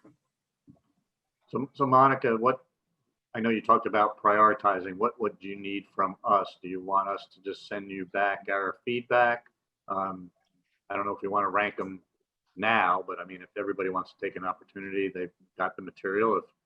If everybody's provided some comments, I don't know what do you want from us in terms of giving you feedback so that you could put something together to the board. And Michael's probably got something to say because he's coming on with his face now. So. Sure. I could put it out to everybody, and you all could prioritize. I could create a survey of you, and you could put them in 1, 2, 3 order, and we could see what kind of percentages we get or something like that. I'd be glad to do something like that. Is this an exhaustive list, Monica, or are there other things that could have made this list? There's so many things. I'm on a different page right now. I'm on a different page. I really think that all of this stuff is something that this community needs, and we should grow the list and ask for more. I just think that let's assume that COVID had another terrible impact throughout next spring and summer too. These things would be so much more vital, and we've learned that these are things people can do. They can play tennis. There's a way to do that safely. They can go and ride bikes. They can walk on their paths. They're doing that more and more. I think we have to grow this list, to be honest with you. I wouldn't be comfortable at all prioritizing this. Monica, Monica, obviously this was upcoming, but if you've got another list that has other items, I know on top of my head, there were things that I've seen. Some of them are improvements, not necessarily additions or repairs. But if you've got other things that you've had, if you want to send them to us, we can say, hey, this one actually seems like we should put that at the top of the list, but someone might get some votes on that. So I'm sorry, Mike had a good point before. Like, obviously, things that need to be fixed, if they're in disrepair, they should be repaired. That's kind of, I think, kind of a very easy place to start, but it shouldn't be at the expense of not adding things that are necessary, like more tennis courts if we really truly need them. Sounds like we do. If we need more bike paths to finish the Woodside piece there, we should do that. I mean, I think there's 2 types of lists. There's maintenance and just bringing us up to par. There's that piece. and then there's the new things, you know what I mean? Well, we can There are- easily bucket them into maintenance, / repairs, improvements, and then, new, so you could easily bucket them and prioritize within the buckets, right? Yeah, well, yeah, yeah. I think I look at Skylar though. Skylar is, by the way, isn't it SCHUL? Yes, SCHUL. Yeah. But I think Skylar, I know it's got issues, but that's more than just a little maintenance. That's an overhaul. It's going to have to be an overhaul. I'm thinking we're looking closer at the 200,000 That's Yeah. a repair. mark. And to be honest, I think it'd be smart to do after we have the Memorial Park tennis courts in place, because that's going to be a big project where we lose the YM tennis players. We Yep. Place to go. Yep. So the timing of that is very important, in my opinion. I think that we shouldn't make it so that they don't have a home. But that's important for the board to recognize, because if they put off one project, the other one continues to become more in disrepair, Yeah. and just shutting them down isn't really a viable option, because now you're eliminating, recreation space in totality. So, Well, I haven't seen the courts themselves. I know I've played there before, and I know there's some issues with it, but on a drive-by, it looks like it's always full. Like, I know they had their lessons going on out there. It was packed. So it's at the very least, it's still usable, but I know it probably needs repair, but we probably should get Memorial Park done before we. The entire back side of Skylar's falling off. I went out and walked on that court. I mean, it's a miracle people are playing there, in my opinion. That's how bad it is. It almost looks like earthquake cracks. That's how bad it seems. So we got to get Memorial Park up and running right away. Yeah, or we have to do a temporary patch at Skylar, smaller patch for now, finish Memorial Park, and then just rehaul Skylar. But the tennis and pickleball is in such high demand. I really want to tell you, with COVID-19, the tennis and pickleball, I have so many pickleball players on the waiting list to join our user group. We couldn't have any more groups. I had to stop, freeze adding more classes or groups to the group, because there's other people who want to play just singles. I mean, it has been a management of facility issue. We just don't have pickleball. So I putting those pickleball courts in Memorial Park will be a great relief. We do have a huge number of people. I think we have somewhere about 135 members of the pickleball group, and there's 45 members approximately on the waiting list right now. Probably the fastest growing sport in the township right now. It is. It's unbelievable how fast it's growing. And then I'm playing 3-4 days a week if I can. So yeah. Is there a greenhouse we can convert into indoor pickleball courts? not in the yellow phase, dude. So I would tell you change Memorial Park from 4 courts to 8 or 12. You'd probably be, if you think about future growth and not being in a position where we're, running out of space. But that's for a separate discussion. So I don't know. I don't know, Doug, what you were looking for or asking Monica for, but I mean, my mindset is like we need all of this and more, given what's going on, not less. So I'd have a really hard time prioritizing a list to eliminate anything here, other than the practical thing that Michael had suggested, which was repairs. Let's take care of stuff that's already out there so it can still be used, but let's not do that at the expense of adding things that are still necessary to accommodate our constituents. Yeah, I just wanted to make sure whatever Monica needs to present to the board from a budget perspective, and whatever she needs to help sell the story and the case, right? Whatever we can help and give her, or in terms of prioritization, and again, exhaustive list, so that it's presented in a way that we have the best chance of success for getting approval, right?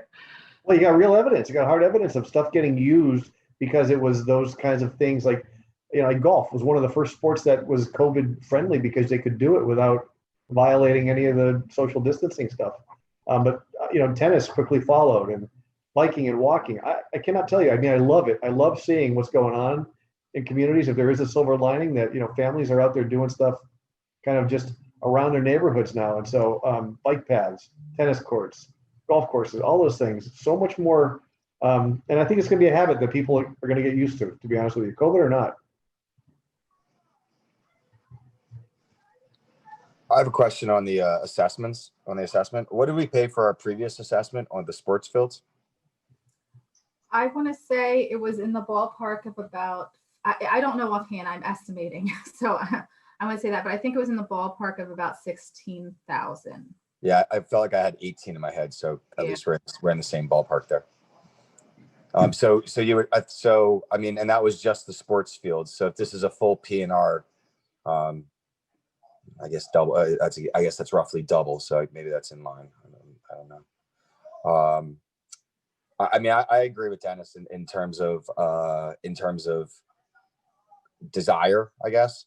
But having watched last night's Board of Supervisors, if we don't bring a plan that they're going to do what they want. So, you know, if we want to have some sort of say, you know, I guess if we're going to have some say, I guess I'd rather have some say and try to control a decision that they're going to make. I don't see Kurt allowing us to run a budget that's a negative balance, and I am going to assume budget wise, just because I don't know how much time we have, and I really don't know the calendar very well in terms of the budget. I mean, how many do we have another meeting before a budget vote comes to play? Do we have a month to kick this back to get more data and come back to this in a month, or will we miss our boat by not doing it today? Well, to be honest, I'd be much further along in the process than I am right now. In a normal year, having no idea what to expect for the fall really makes things very challenging. So I think the sooner the better. I think we're looking at least a late October budget meeting, maybe November budget meeting with the Board of Supervisors. I think it's important, you know, there's certain costs, we have fixed costs that we have that are always going to be the same. So I wanted to bring to you the things that are kind of outside that. So I'd be glad to fix a list. I'd be glad to continue to update the list. There's always something. Sending it out to you would be fine. It's up to you how you'd like to manage or handle this, to be real.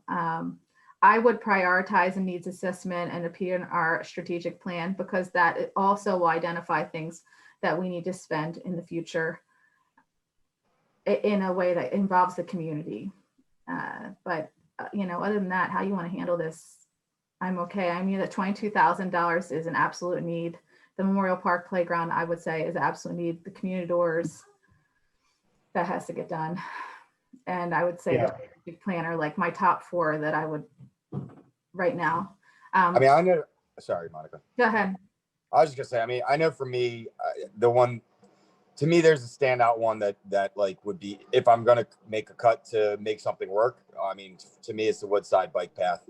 I mean, I still don't think that that's even a very sound plan. I just think, sorry, the rain's going to make it loud here, but I just think that the slope of that hill, the steepness of that hill, you know, I don't know. I don't live over there, so I can't pretend that I know what they suffer through by not having that Woodside path. So that would be the out of that comment.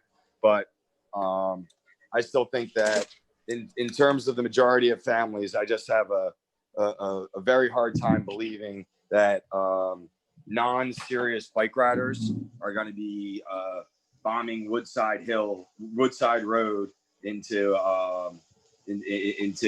what is going to be a major 295 exit ramp.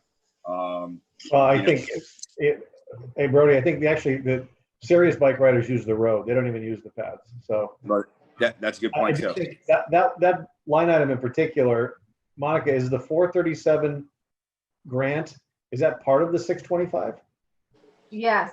So that one, I mean, they already approved that, and that's the lion's share of that. You can go forward with that one with almost no impact. The capital reserve piece, you don't need right now, right? And the 15% match is hardly anything. So again, if I were personally, I'd love to go on record saying I want to do all this and more.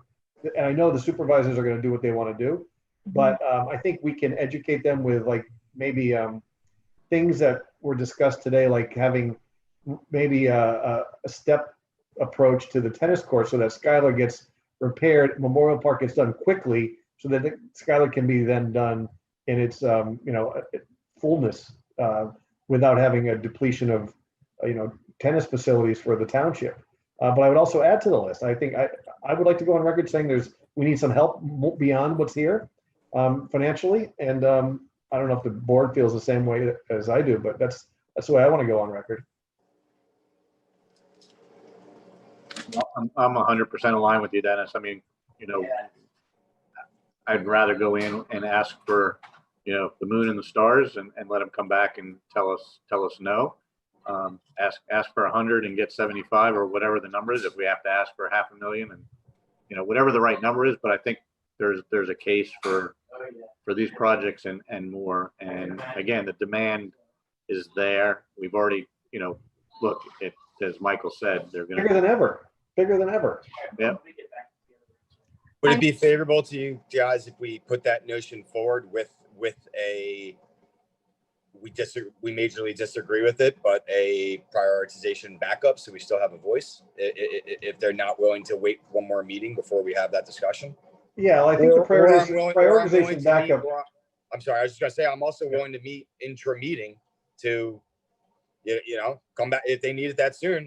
I'm willing to meet anytime in the next month to have an educational, an educated discussion on it. I mean, we don't have a supervisor here. We have no budget information here. We're being asked to make a budget decision with no information. Well, the truth is, I will be going through the entire budget and be able to identify the kind of money that we would have to spend on these projects. I mean, I can't present a negative balance budget. I'm going to have to present a break even. So we all have to be very realistic about, what we have. If we end up having to pull the $200,000 from the capital reserve fund to cover, we'd have that deficit there. So if say that happens, we have that deficit there. There's the $50,000 still sitting there for Memorial Park, allocated specific to Memorial Park in the future. The reality of managing all these projects and getting them all done in 1 year would be a lot. I mean, that's the truth. Would we be spending this entire amount in 1 year? I don't think so, to be honest. I just don't know that that's manageable. So, I mean, I do think this is going to take multiple years, no matter how we look at it, but prioritizing it would be important.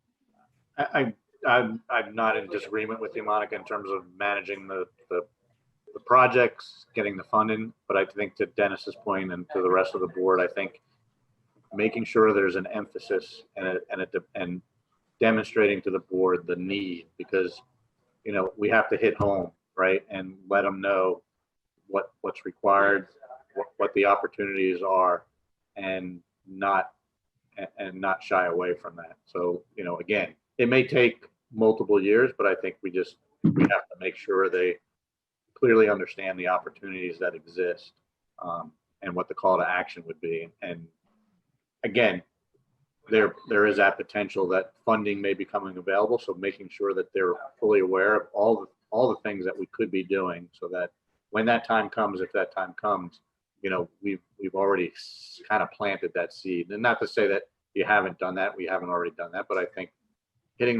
telling them often and frequent is in our best interest and the community's best interest. So.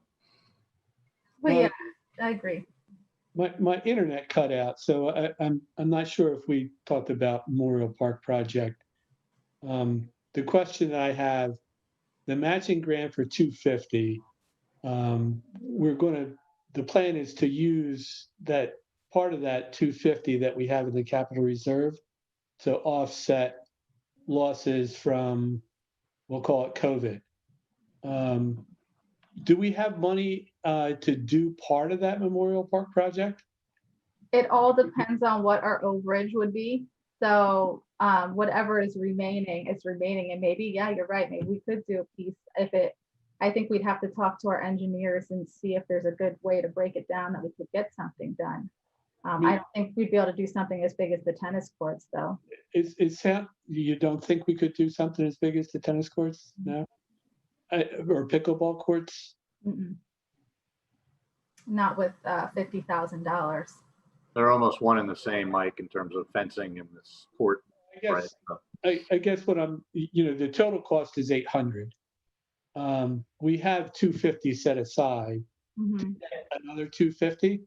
Yeah, so what happened, Mike, before you were on the board, we had very high bids. I put that 800 based on the bids.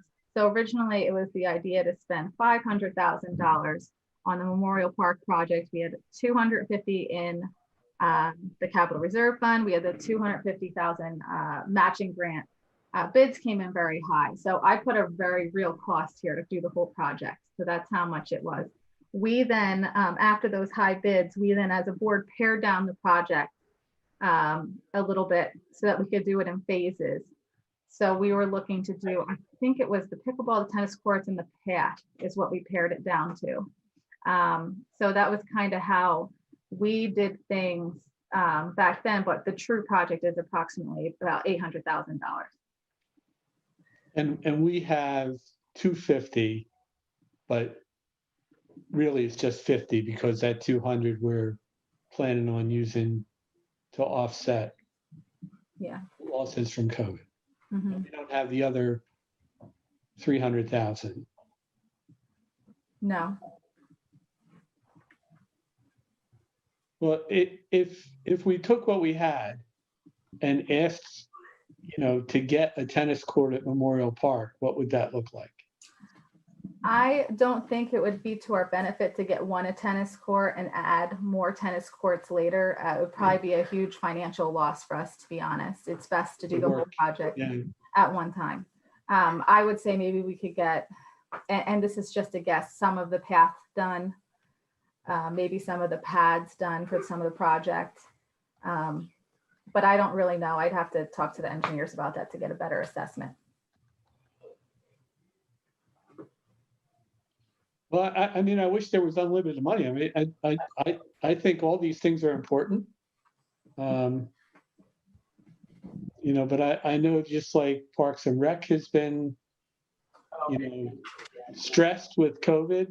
The other budgets in the townships I know have been too, as well as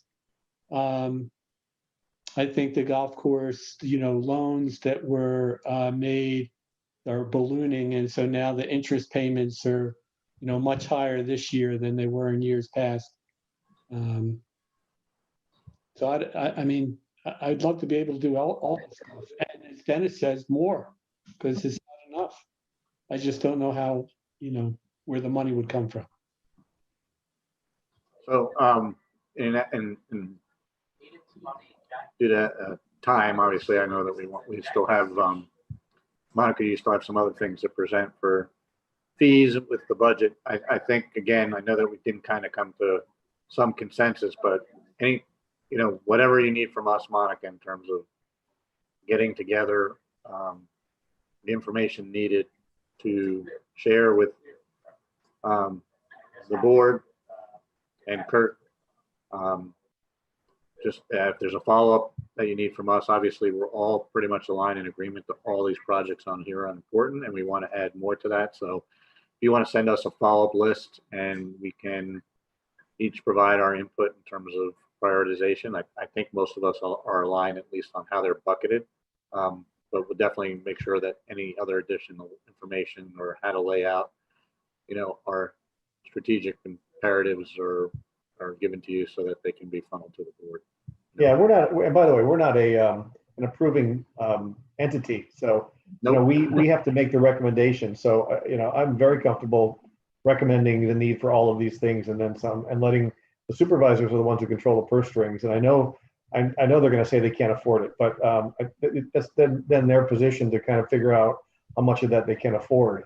I think we have an obligation to tell them that everything that we're getting in terms of data and feedback and observations is suggesting that all these things are in more demand now than ever before. And we're going to propose we need all of these. And I think, Monica, the one thing I don't want to shortchange is the practicality perspective. I think you said, there's some, like, you know, if all these things were to be done at once, it'd probably be unmanageable. But then we got to get into sequencing. So maybe it's a form of prioritizing, I suppose. But you know, I think the easy one is like what someone suggested earlier, which is, you know, patch Skylar, get Memorial done, and then come back and do Skylar the right way. That kind of stuff. Those are the kinds of things I think we can suggest in terms of, you know, managing the processes a little more, because, you know, these aren't all like, you know, $800,000 tomorrow and $625,000 tomorrow. These are all, they have to be put on a timeline to, I think, be, you know, better understood. But I think I got to believe more than any other department in the township, Park and Rec probably got hit the hardest by COVID. I feel that. Yeah, I think it's true, because your revenue sources were not allowed to do their things. So, yeah. Okay. And everybody was looking to you and the department for activities, Mm-hmm. right? So, so I think in essence of time, I don't know, Monica, if you want to share your additional fees. Yeah, let's go over this, because this is something you will have to recommend. I don't know if there's any liaisons hanging on to speak at all. We did have Noelle on the line, but she had to go into another call, and now we have no other liaison. I do know LMFA, Gordon Workman wanted to be here, but they had a draft tonight and he couldn't make it.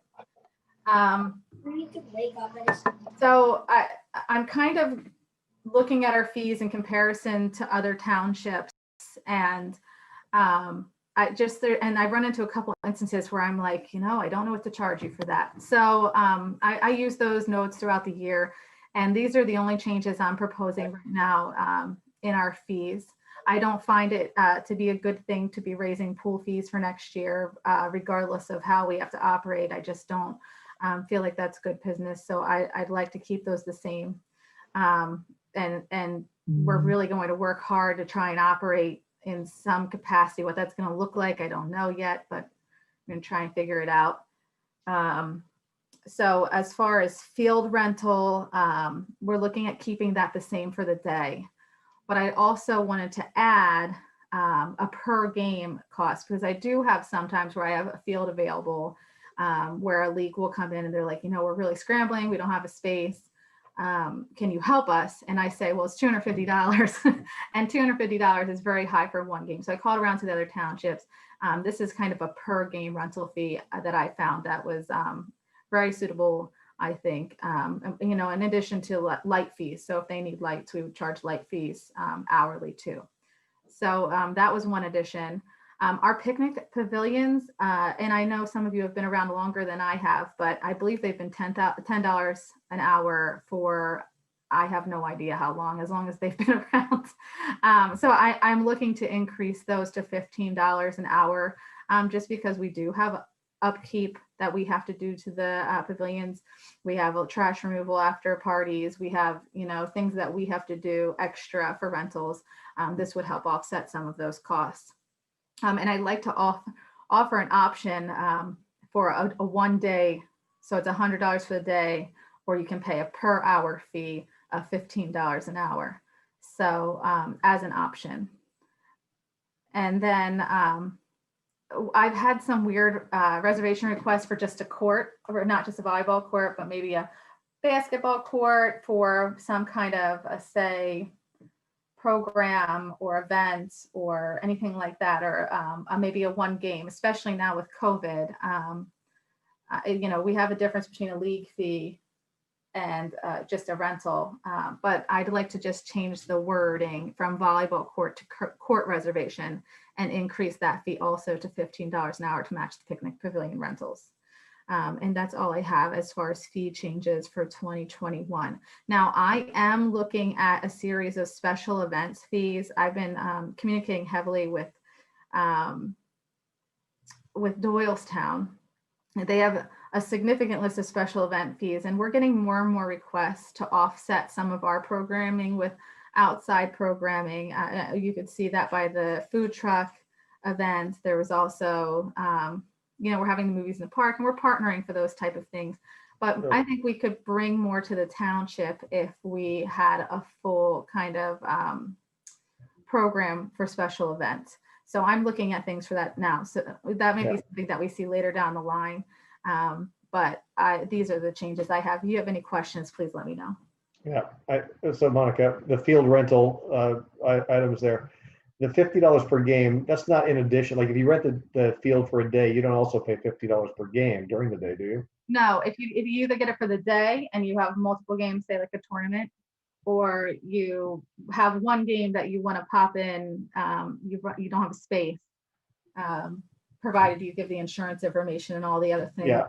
The only thing I would do is like per game, but you probably have to put a time limit on that because someone could say they have a marathon game that takes the whole day and it's one game. And so I would just say per game, not to exceed 2 hours or something. Well, the other town, they do not to exceed 3 hours per 3 game. hours. Okay, right. Yeah. And then on the picnic pavilion, That was the other thing I was gonna, I'll go ahead. Sorry, Dennis, go ahead. Mhm. I was just gonna, if you got a field rental one, go ahead. I was gonna go down the list because I had a question on each one of them. Yeah, so I was kind of build on what Dennis said, because the field rental day at $250 starts from what? Is that like from dawn to dusk, from like 7 to 7? Like what's the? Well, they would get it if they get lights and they're paying lights, they could extend into the evening, but it'd be from probably, I would say 8 in the morning until Park operating hours. 10. Yeah. Yeah, so, I mean, obviously lights. I think on a per game basis, you're probably light. Like if you do the math on a 250, like usually, if someone had a whole field they could rent, they could probably get 3 or 4, or 5 or 6 games in there. I just think their field rental, someone might on a per game basis pay less than on a per day basis. So you just have to do the math and make sure like 50 is not too less. Like if someone says, hey, I could rent it per game and I get 4 games, I'm only going to pay you $200 versus if you charge 75, right? The cost is 300 or something. So just someone could say, I needed 4 games in there. I'm just going to pay you for 4 games and pay you $200 versus get it for the whole day. So why don't we call it like a tournament rental day versus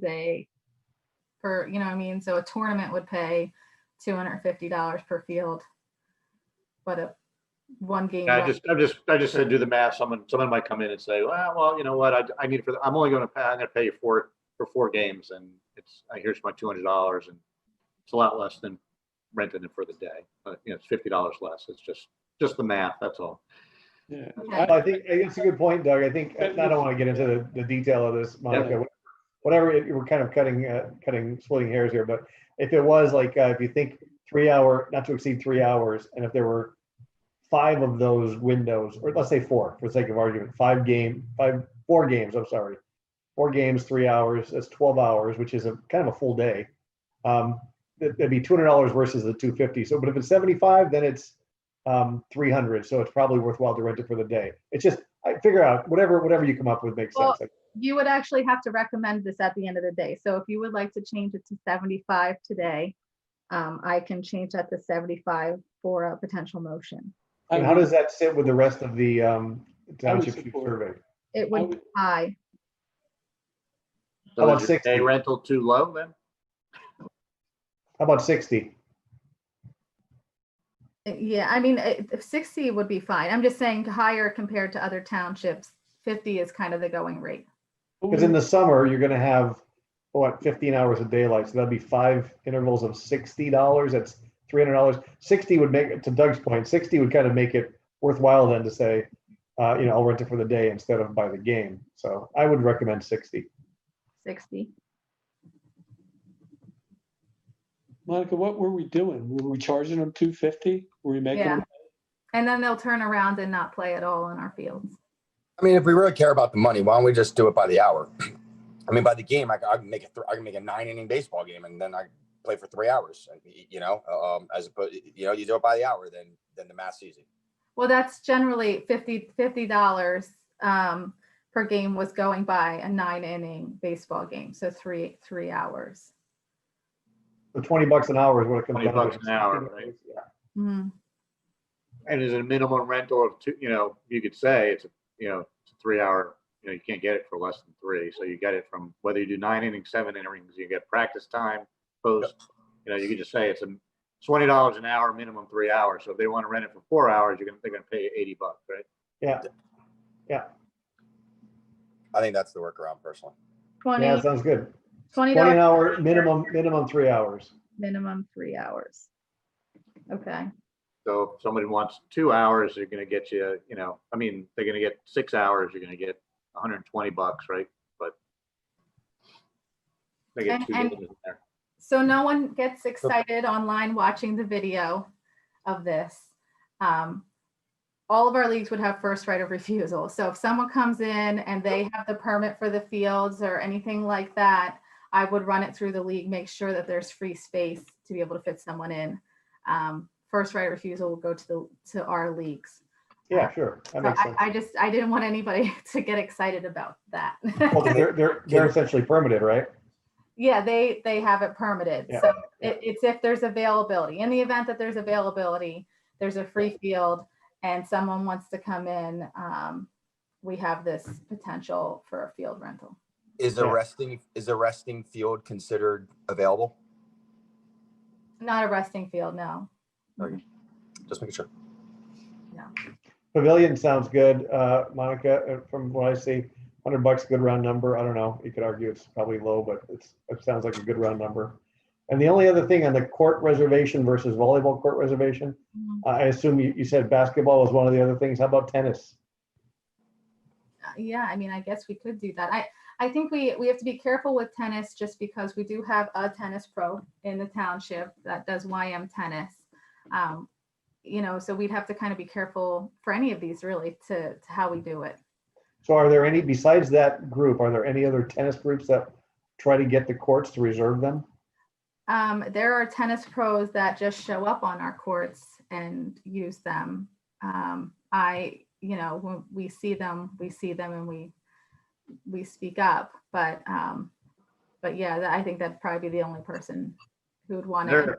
Historically, there have been people that are giving lessons and they just show up and hope that the court's available. Like they'll show up at the community ones by the pool. When my daughter used to play tennis, people would show up with their big baskets and be giving lessons, and you don't know if they were, somebody's parent, but a lot of times they're sitting on the sideline and they're just using the court to give the So lesson. what do we do with pickleball? Do they get paid? Do they pay user fees? They do. They pay user fees. They're not paying this year because due to COVID, we waived the fees and it was a weird season, so they didn't get a full season in. So I have. But if someone came and said they had a group of people they wanted to play for like the Thursday morning from 8 to 12, could they get the tennis courts for that time? I don't know. I guess we'd have to consider that, to be honest. Well, so we might want to make this, broad enough to allow you to deal with that. Like, so if tennis courts were also part of a court reservation, for $60, they could get a court. And then because otherwise they'd be limited to 1 hour, and then who's ever next in line can kick them off. Or unless if you just want to leave the courts for open play. And honestly, at open play as they are, they're already busy enough. And we just don't do reservations. Yeah, I guess my point was if someone wanted a court for more than the hour, it's first come, first served. But if they wanted to book it and pay for that, could they do that? Otherwise, if they had their group come, technically, if there were people waiting, they'd have to get off after an hour, right? Yes. It'd just be like a pavilion if someone else comes after. And would we want to set some hours? We might have to look at this a little bit more. Would we want to set hours that are only allowed for rentals or not? Or, if we really get into it right now, just having that there for us to be able to use as a placeholder for a charge in the event that we have something. What if we had? I get it. It's just better for me to be able to have that to go back to if something comes up. Yeah, it's probably better not to have it restricted just to volleyball. So I'm supportive of just going to court reservation and can figure out, if basketball and tennis, how they get treated. But this gives you at least some latitude to cover that. Sure. And I did have, Steve is texting me, he's watching on Facebook Live. So he did have a concern about what type of measures would be put in place to protect the fields if we do ever rent them out to another group? And I think that's a very good question. I mean, we could have them put down a security deposit like we do for any of our other rentals. We could have them sign an agreement that they would have to fix repairs. We could keep the, down payment or whatever in the event. So we might want to set that fee today too. What that would be. Would they not get like a mini permit for that period of time, or? So they would get a permit and they'd have to essentially pay a deposit, and then they'd receive a certain amount of the deposit back upon completion of the rental, as long as they give it back in good condition. Yeah. Okay. Yeah. I have a few thoughts, concerns on this. One, one from our perception wise, the recent perceptions is that the town's for sale, and to see us going out and essentially putting all of our public community courts for sale and creating somewhat of an equity issue would concern me. So I would want to make sure that if we're doing it, and this will be my second time that I'll assume that I'm going to agree with Trish Brunn today, that if we're going to be allowing some degree of renting out tennis courts, that it's one set of courts or it's limited, that we don't get, and Monica, I don't think you would ever put us in a situation where we rent out all the tennis courts, but I think in policy that should be covered in policy. Same with basketball courts. We already have one set of lit basketball courts. So I'd be, which is pretty heavily used. I'd be concerned renting out lit basketball courts and tying those up. I am definitely concerned about the equity issue and taking public parks and turning them for sale. Again, especially in light of the recent mantra in town that everything's for sale. And so it's a consideration for me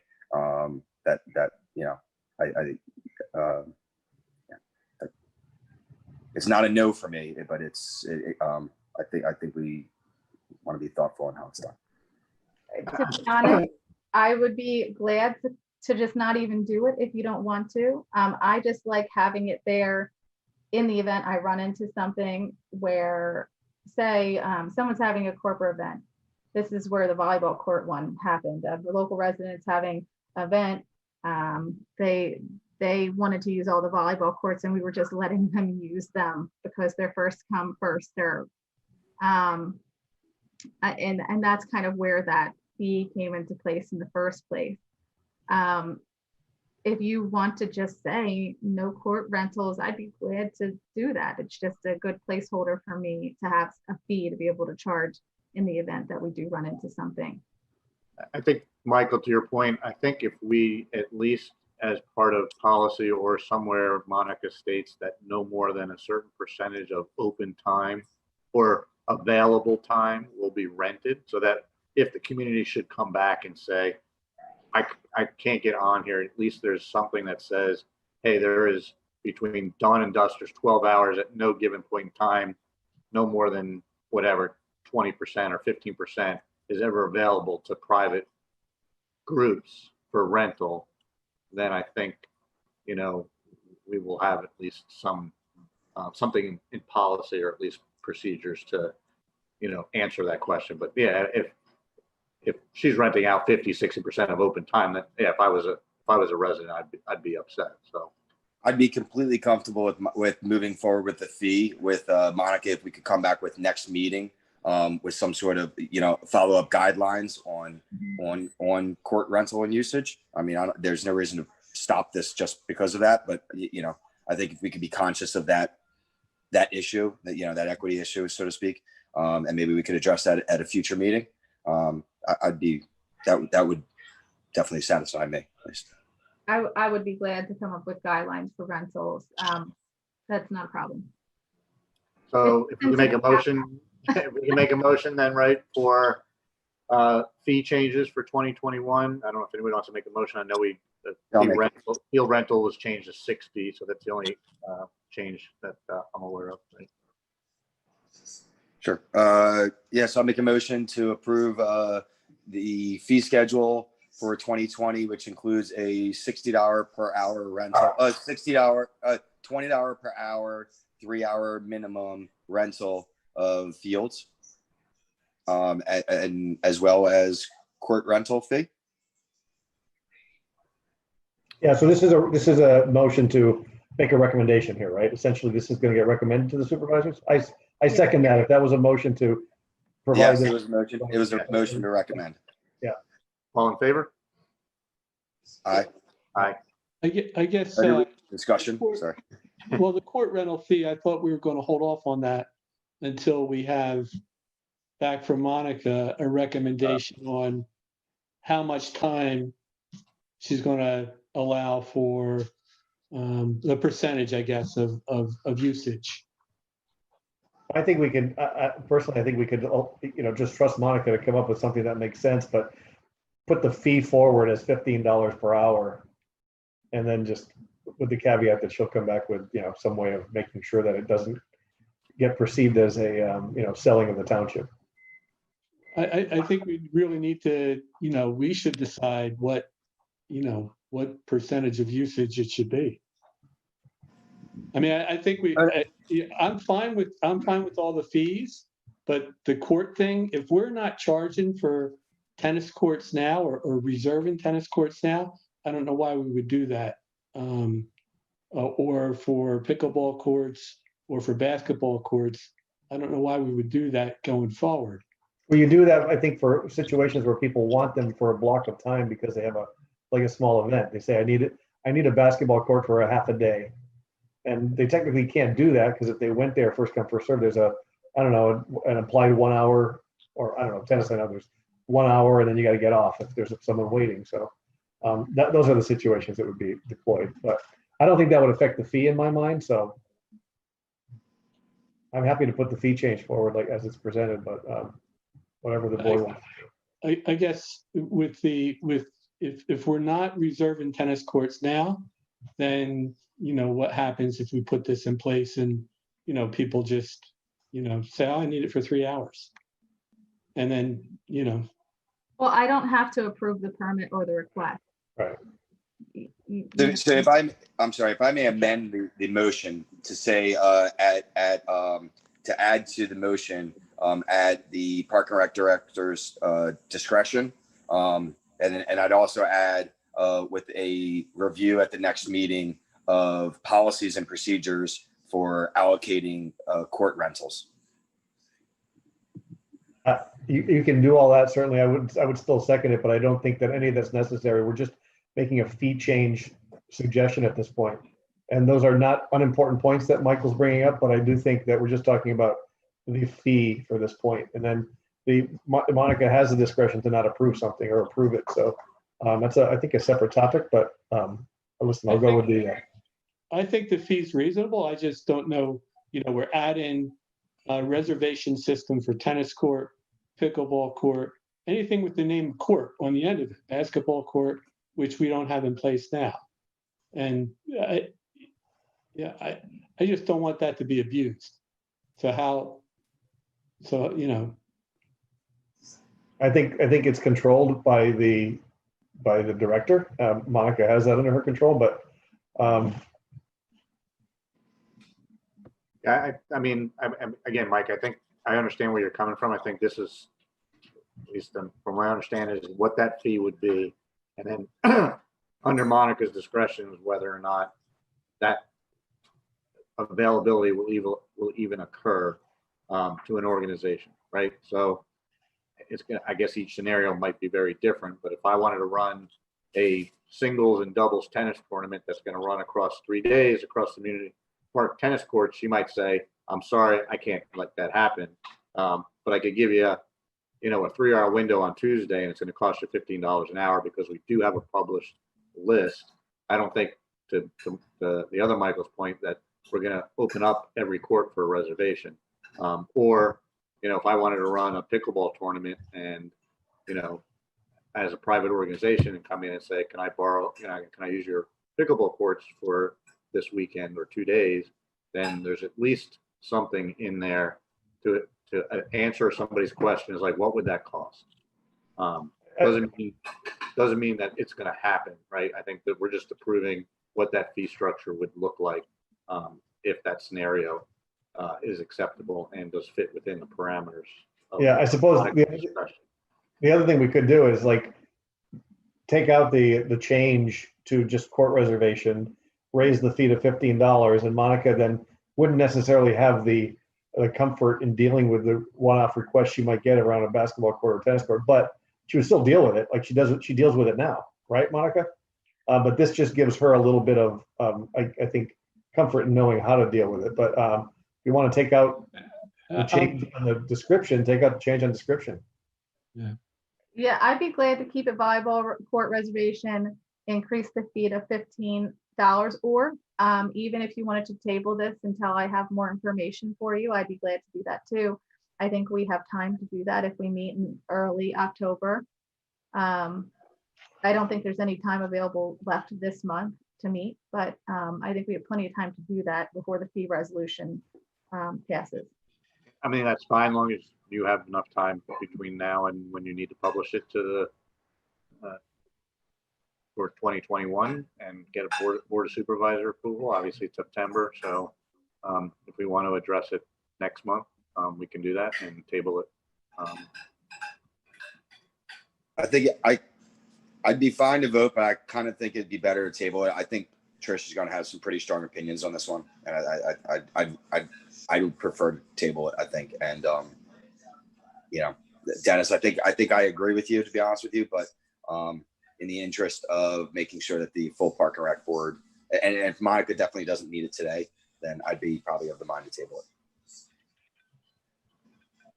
I would agree to table it. I just don't want to. I think we're putting Monica in a bad position by, having a policy that's not clear, and then having her be the gatekeeper of it.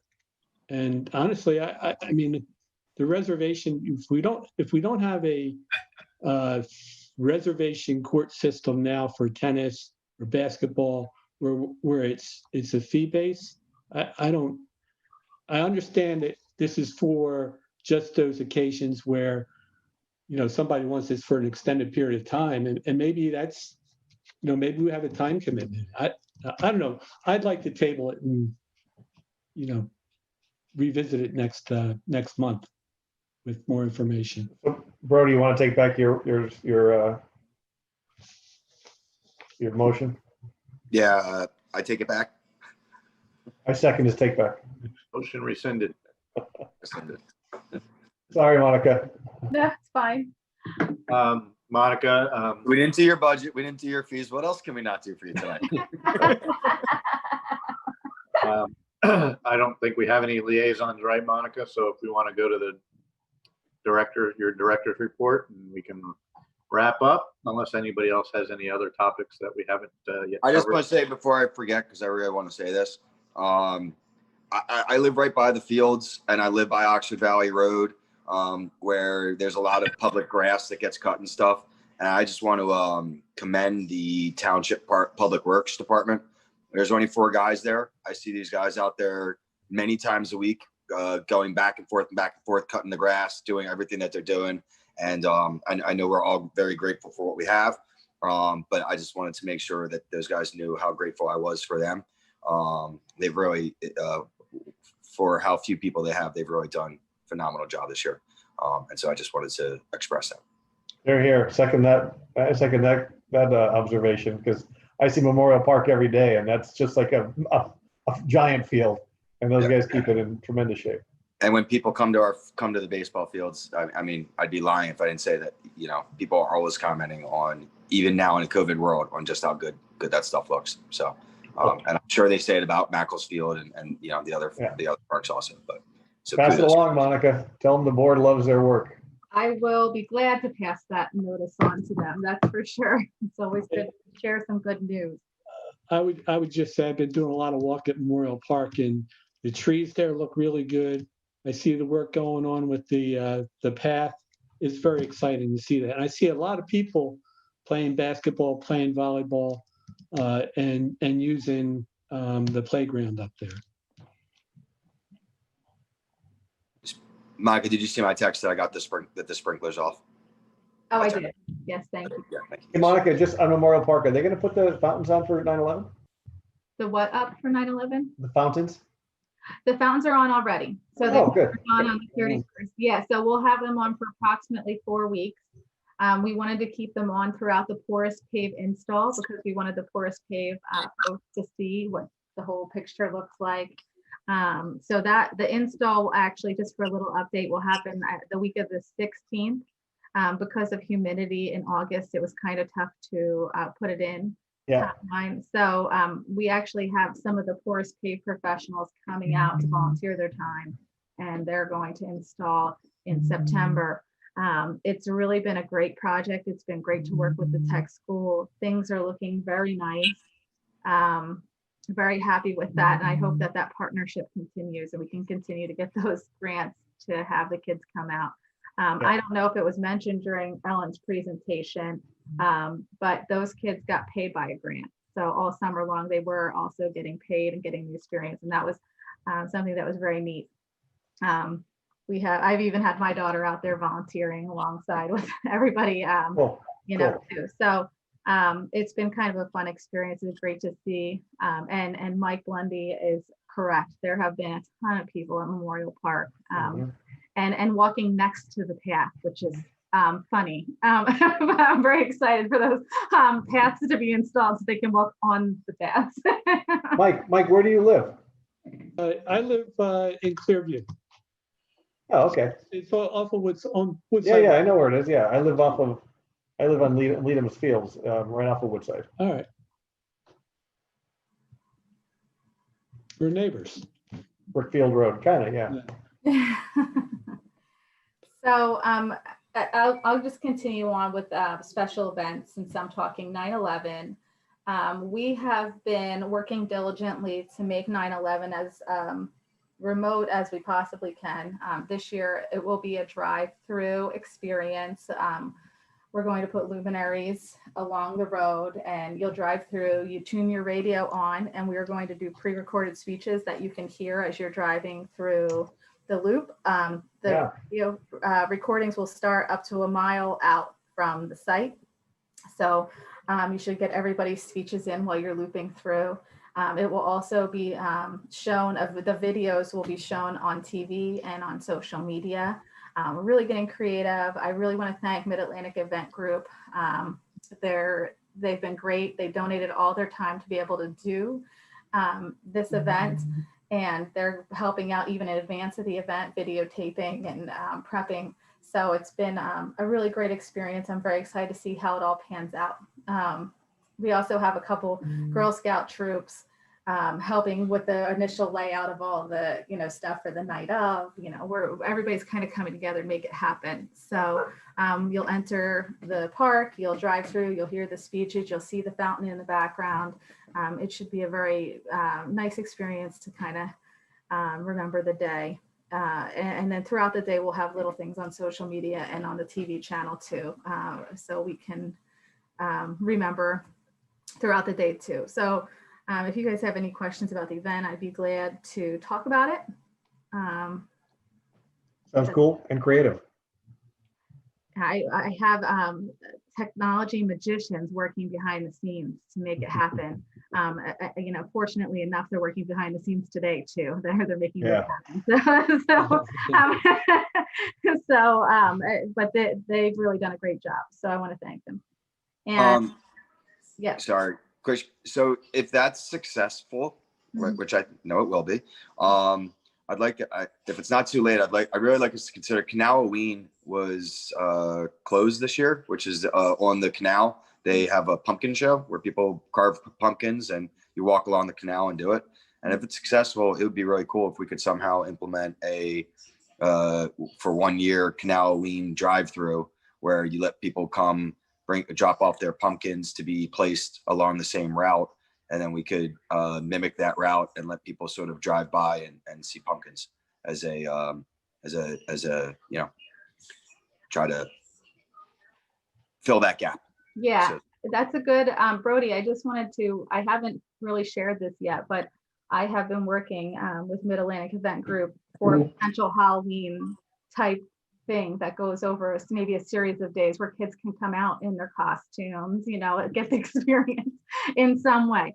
So we're trying to get a little creative, but including that, also might be something that would be worthwhile. I mean, we can talk further. I'd be glad to talk offline a little bit so we can work at details out. But you know, we're also showing Hocus Pocus in the as one of our movies in October. So really looking forward to those things too. So there's that. And then Veterans Day Parade. I started talking to Kathy Craig about Veterans Day, and to be real honest, I don't foresee a parade. I can't imagine asking veterans to sit in cars of other people, particularly our more senior veterans, and having, you know, groups of mummers and groups of Girl Scouts walk down the street. I just don't see that as being a way or a safe way to do that with people gathering along the sides of the road as well. So we're looking at some other way to potentially celebrate veterans on Veterans Day. I don't know what that's going to look like yet. We're still in the very infancy. I could just tell you Veterans Day Parade probably won't be the same this year as it has been in the past, just due to restrictions and not knowing, you know, what to expect. So that's the first mention I'm giving of that.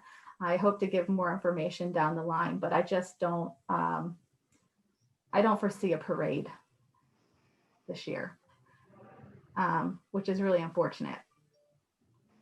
But hopefully something else will come out of it. We'll see.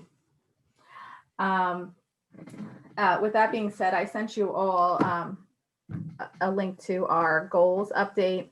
A lot has changed due to COVID-19, so I'll just try and cover a few things.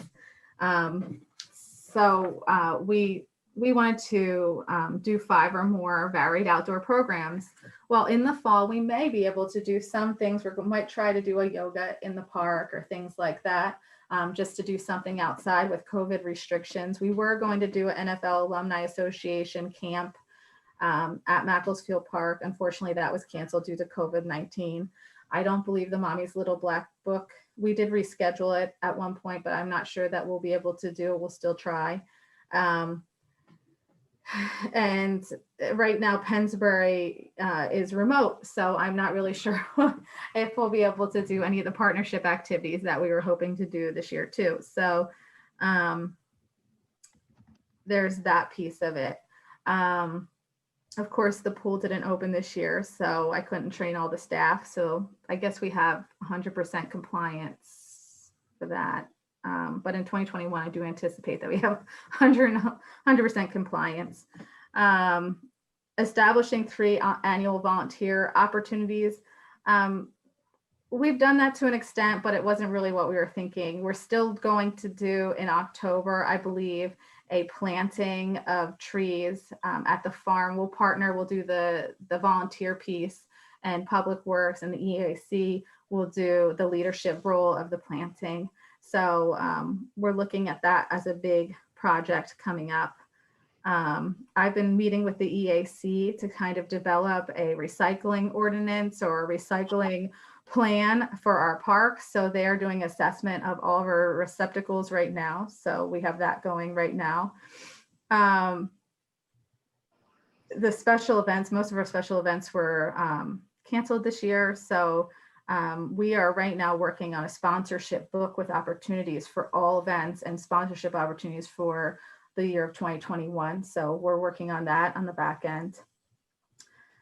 We're still trying, it's really hard to not cancel more than 10% of events this year because of COVID-19. So that really threw that one off a little bit. And then we talked about Memorial Park expansion. I'm looking at a comprehensive marketing plan. I'm looking to bring in students to bring all, we do a lot of marketing. We do a lot of social media posts. I'm looking at bringing students in to kind of bring all of that, wrap that up and bring it all together as a package, just like we had the Penn State interns do. We're looking at our policies and procedures. We're working on that. I'm just trying to go through and make sure that the important ones are covered. If there's anyone that you want me to highlight, I will. Have we ever decided to do anything with the signage, sign policy? The signage for which, I'm sorry. Just sign policy. We can bring that up at any time, actually. We had looked at the policy. It has to come back before the board. The last time we discussed it, I believe we tabled discussion for next meeting, and then we never had a next meeting. I believe that was in March. Yeah. So that'd be something that we should probably bring up again. And that would Do be you get a sense, like from Kurt, or does the board want something? The supervisors, do they want something to be able to deal with naming, signs in parks and stuff like that? I think it makes their life easier. I haven't really had the discussion with them, to be honest, and everything kind of stopped. I actually think that the policy should be more broad and not just parks. So it could be, other things within the township that might want to name down the line. So Yeah. I think that it's a great idea. If you want to put it on the next agenda, I'd be glad to, or Doug can add it to the agenda. Yeah, we can add it to the agenda. I mean, yeah, because someone wants to name a building, it doesn't have to be a park, right? It could be Yeah, it could be. any naming or anything, any facility within the township. It may not, street sign may fall under, traffic or whatever that commission. Well, is. yes, speaking of street signs, did that die, the request for naming the circle at Memorial Park? I think COVID hit and everything stopped. Yeah, everything. At this point. Everything kind of stopped. So I guess we can reevaluate that. I know the timeline passed by which the request was originally intended for. So I don't know. I could ask Ellen again on that one. Well, we had asked her to come back with a different sort of proposal. I mean, if I remember correctly, we didn't like the street sign. We were thinking more of a pedestal with a plaque. Like, personally, I'd rather see us come to before we reach out to her. I'd rather see us come to terms with what we want to do for the township as a whole, rather than bring this up to her when she's doing so much.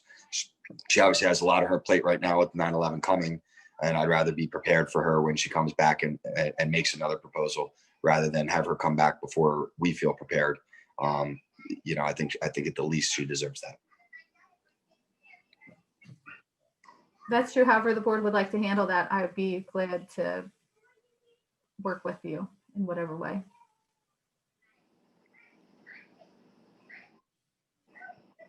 Dennis, we can look to put it on the next meeting's agenda. You're muted, Dennis. I was muted. I'm just saying, yeah, whenever you're ready, it's kind of ready to go. So.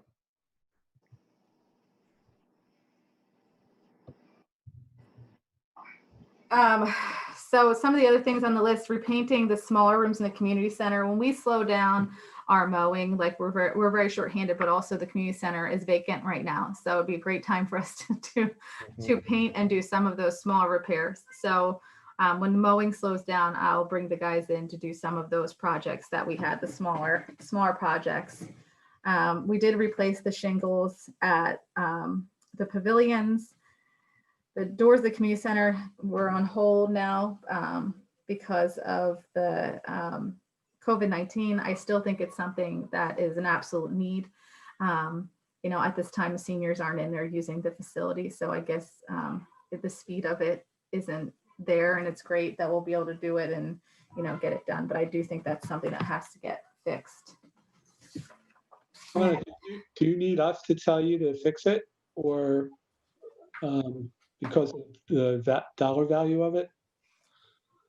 Can you say that again? I'm sorry, I missed the first part. Do you need us to tell you it's okay to fix it, or because of the dollar value of it, or is that something that you need the Board of Supervisors to approve? It was approved in last year's budget, but also we had to put it on hold because it was $30,000. And so we had to put it on hold for this year because of the dollar. So we did have that on the agenda. It was in the budget. Essentially what we'll do is we'll bid it out, and if there's any big changes, I'd bring it to the park board. If not, I'd bring it straight to the Board of Supervisors for approval to bid and then approval to move forward with the bids. So that's kind of where it goes from there. We did some minor fixes at the pool. One of them that we're working on next week is the HVAC system. We really try to keep low costs and we did some projects before we decided to close. Luckily, those are projects that'll be beneficial for 2021 too. So there are some projects that still need to be done that we're projecting for 2021. There's the awnings that need to be fixed are kind of minor, filter grates that need to be fixed. We fixed the baby pool filter. There's some panels on the slide that will have to be replaced in the next budget. And so there's those things that we have to do in the next, coming time. So that's kind of a breeze through, but if you see anything on here that you'd like me to address individually, I'd be glad to do that even now or on the side. Either way. So that's really all I have for the goals.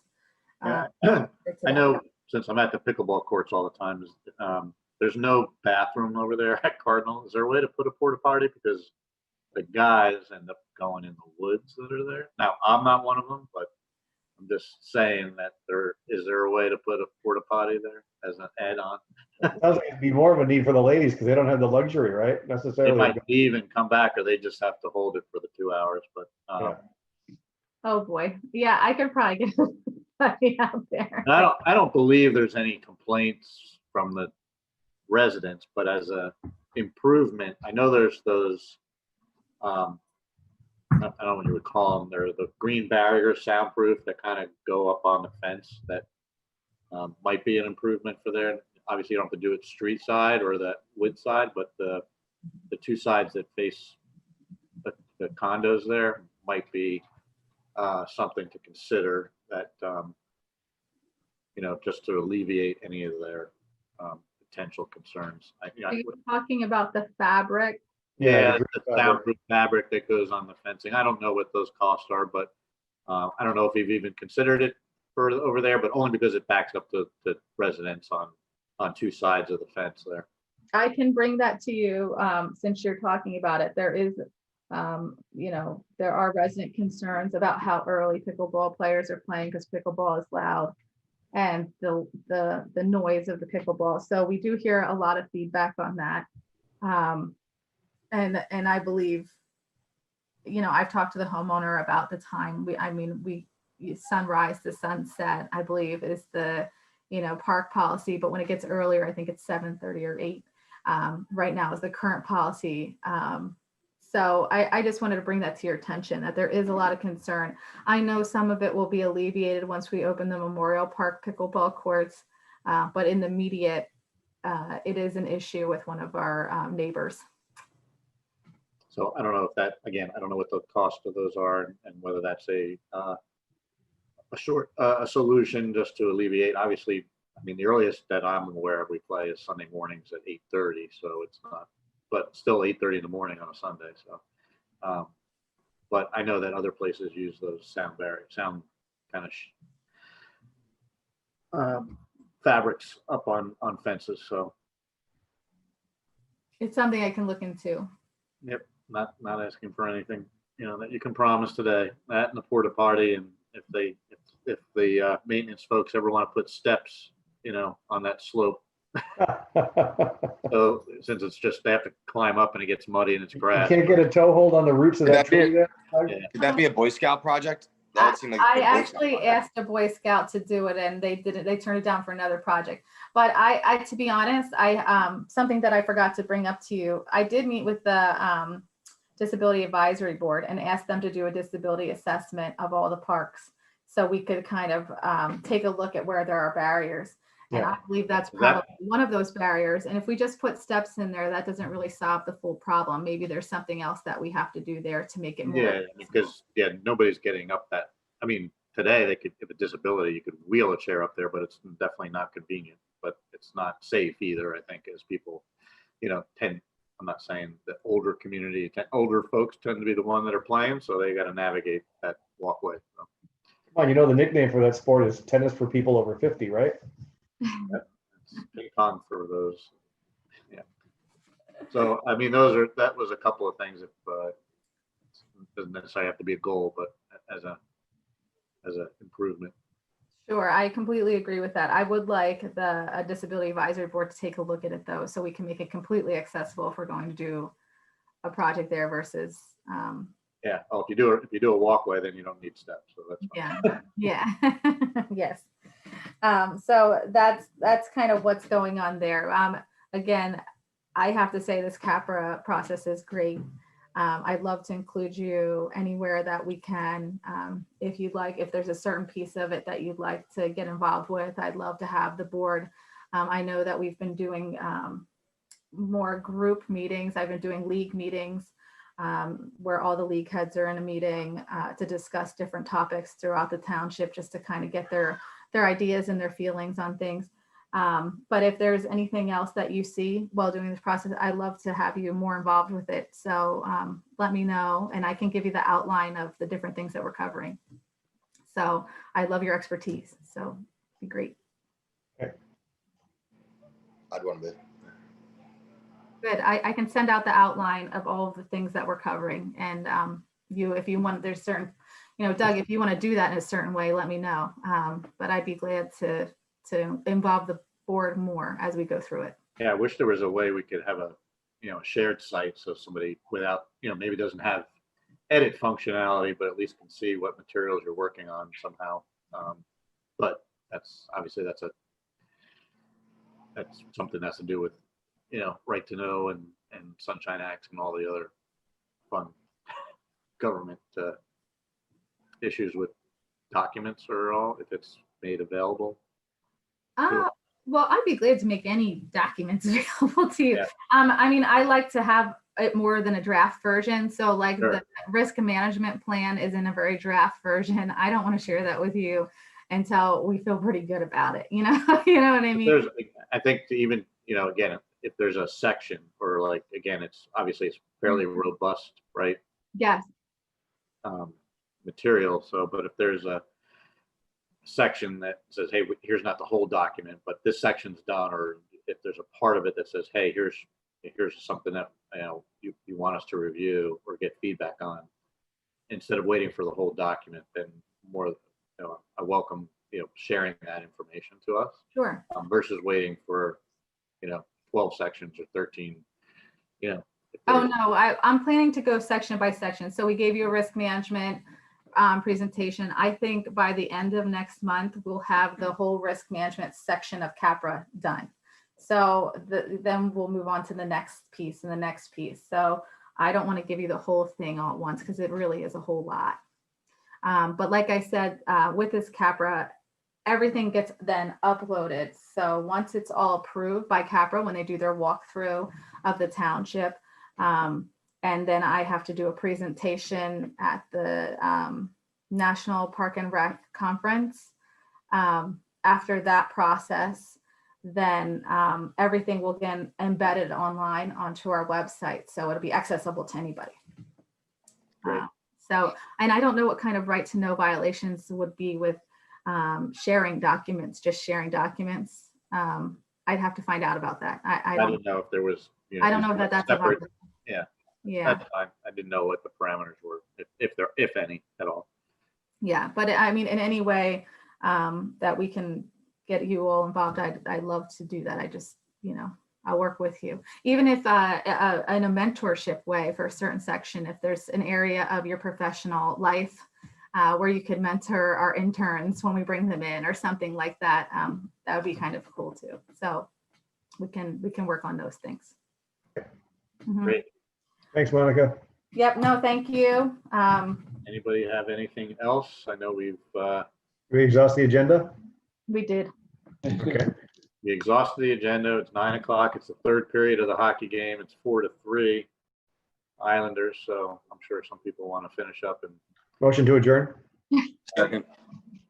All right. Well, thank you, everybody. Be safe. All right, guys. We'll Thanks. hopefully get to see everybody in person soon. Thanks, everybody. Good to see you all. Bye. Bye, everybody.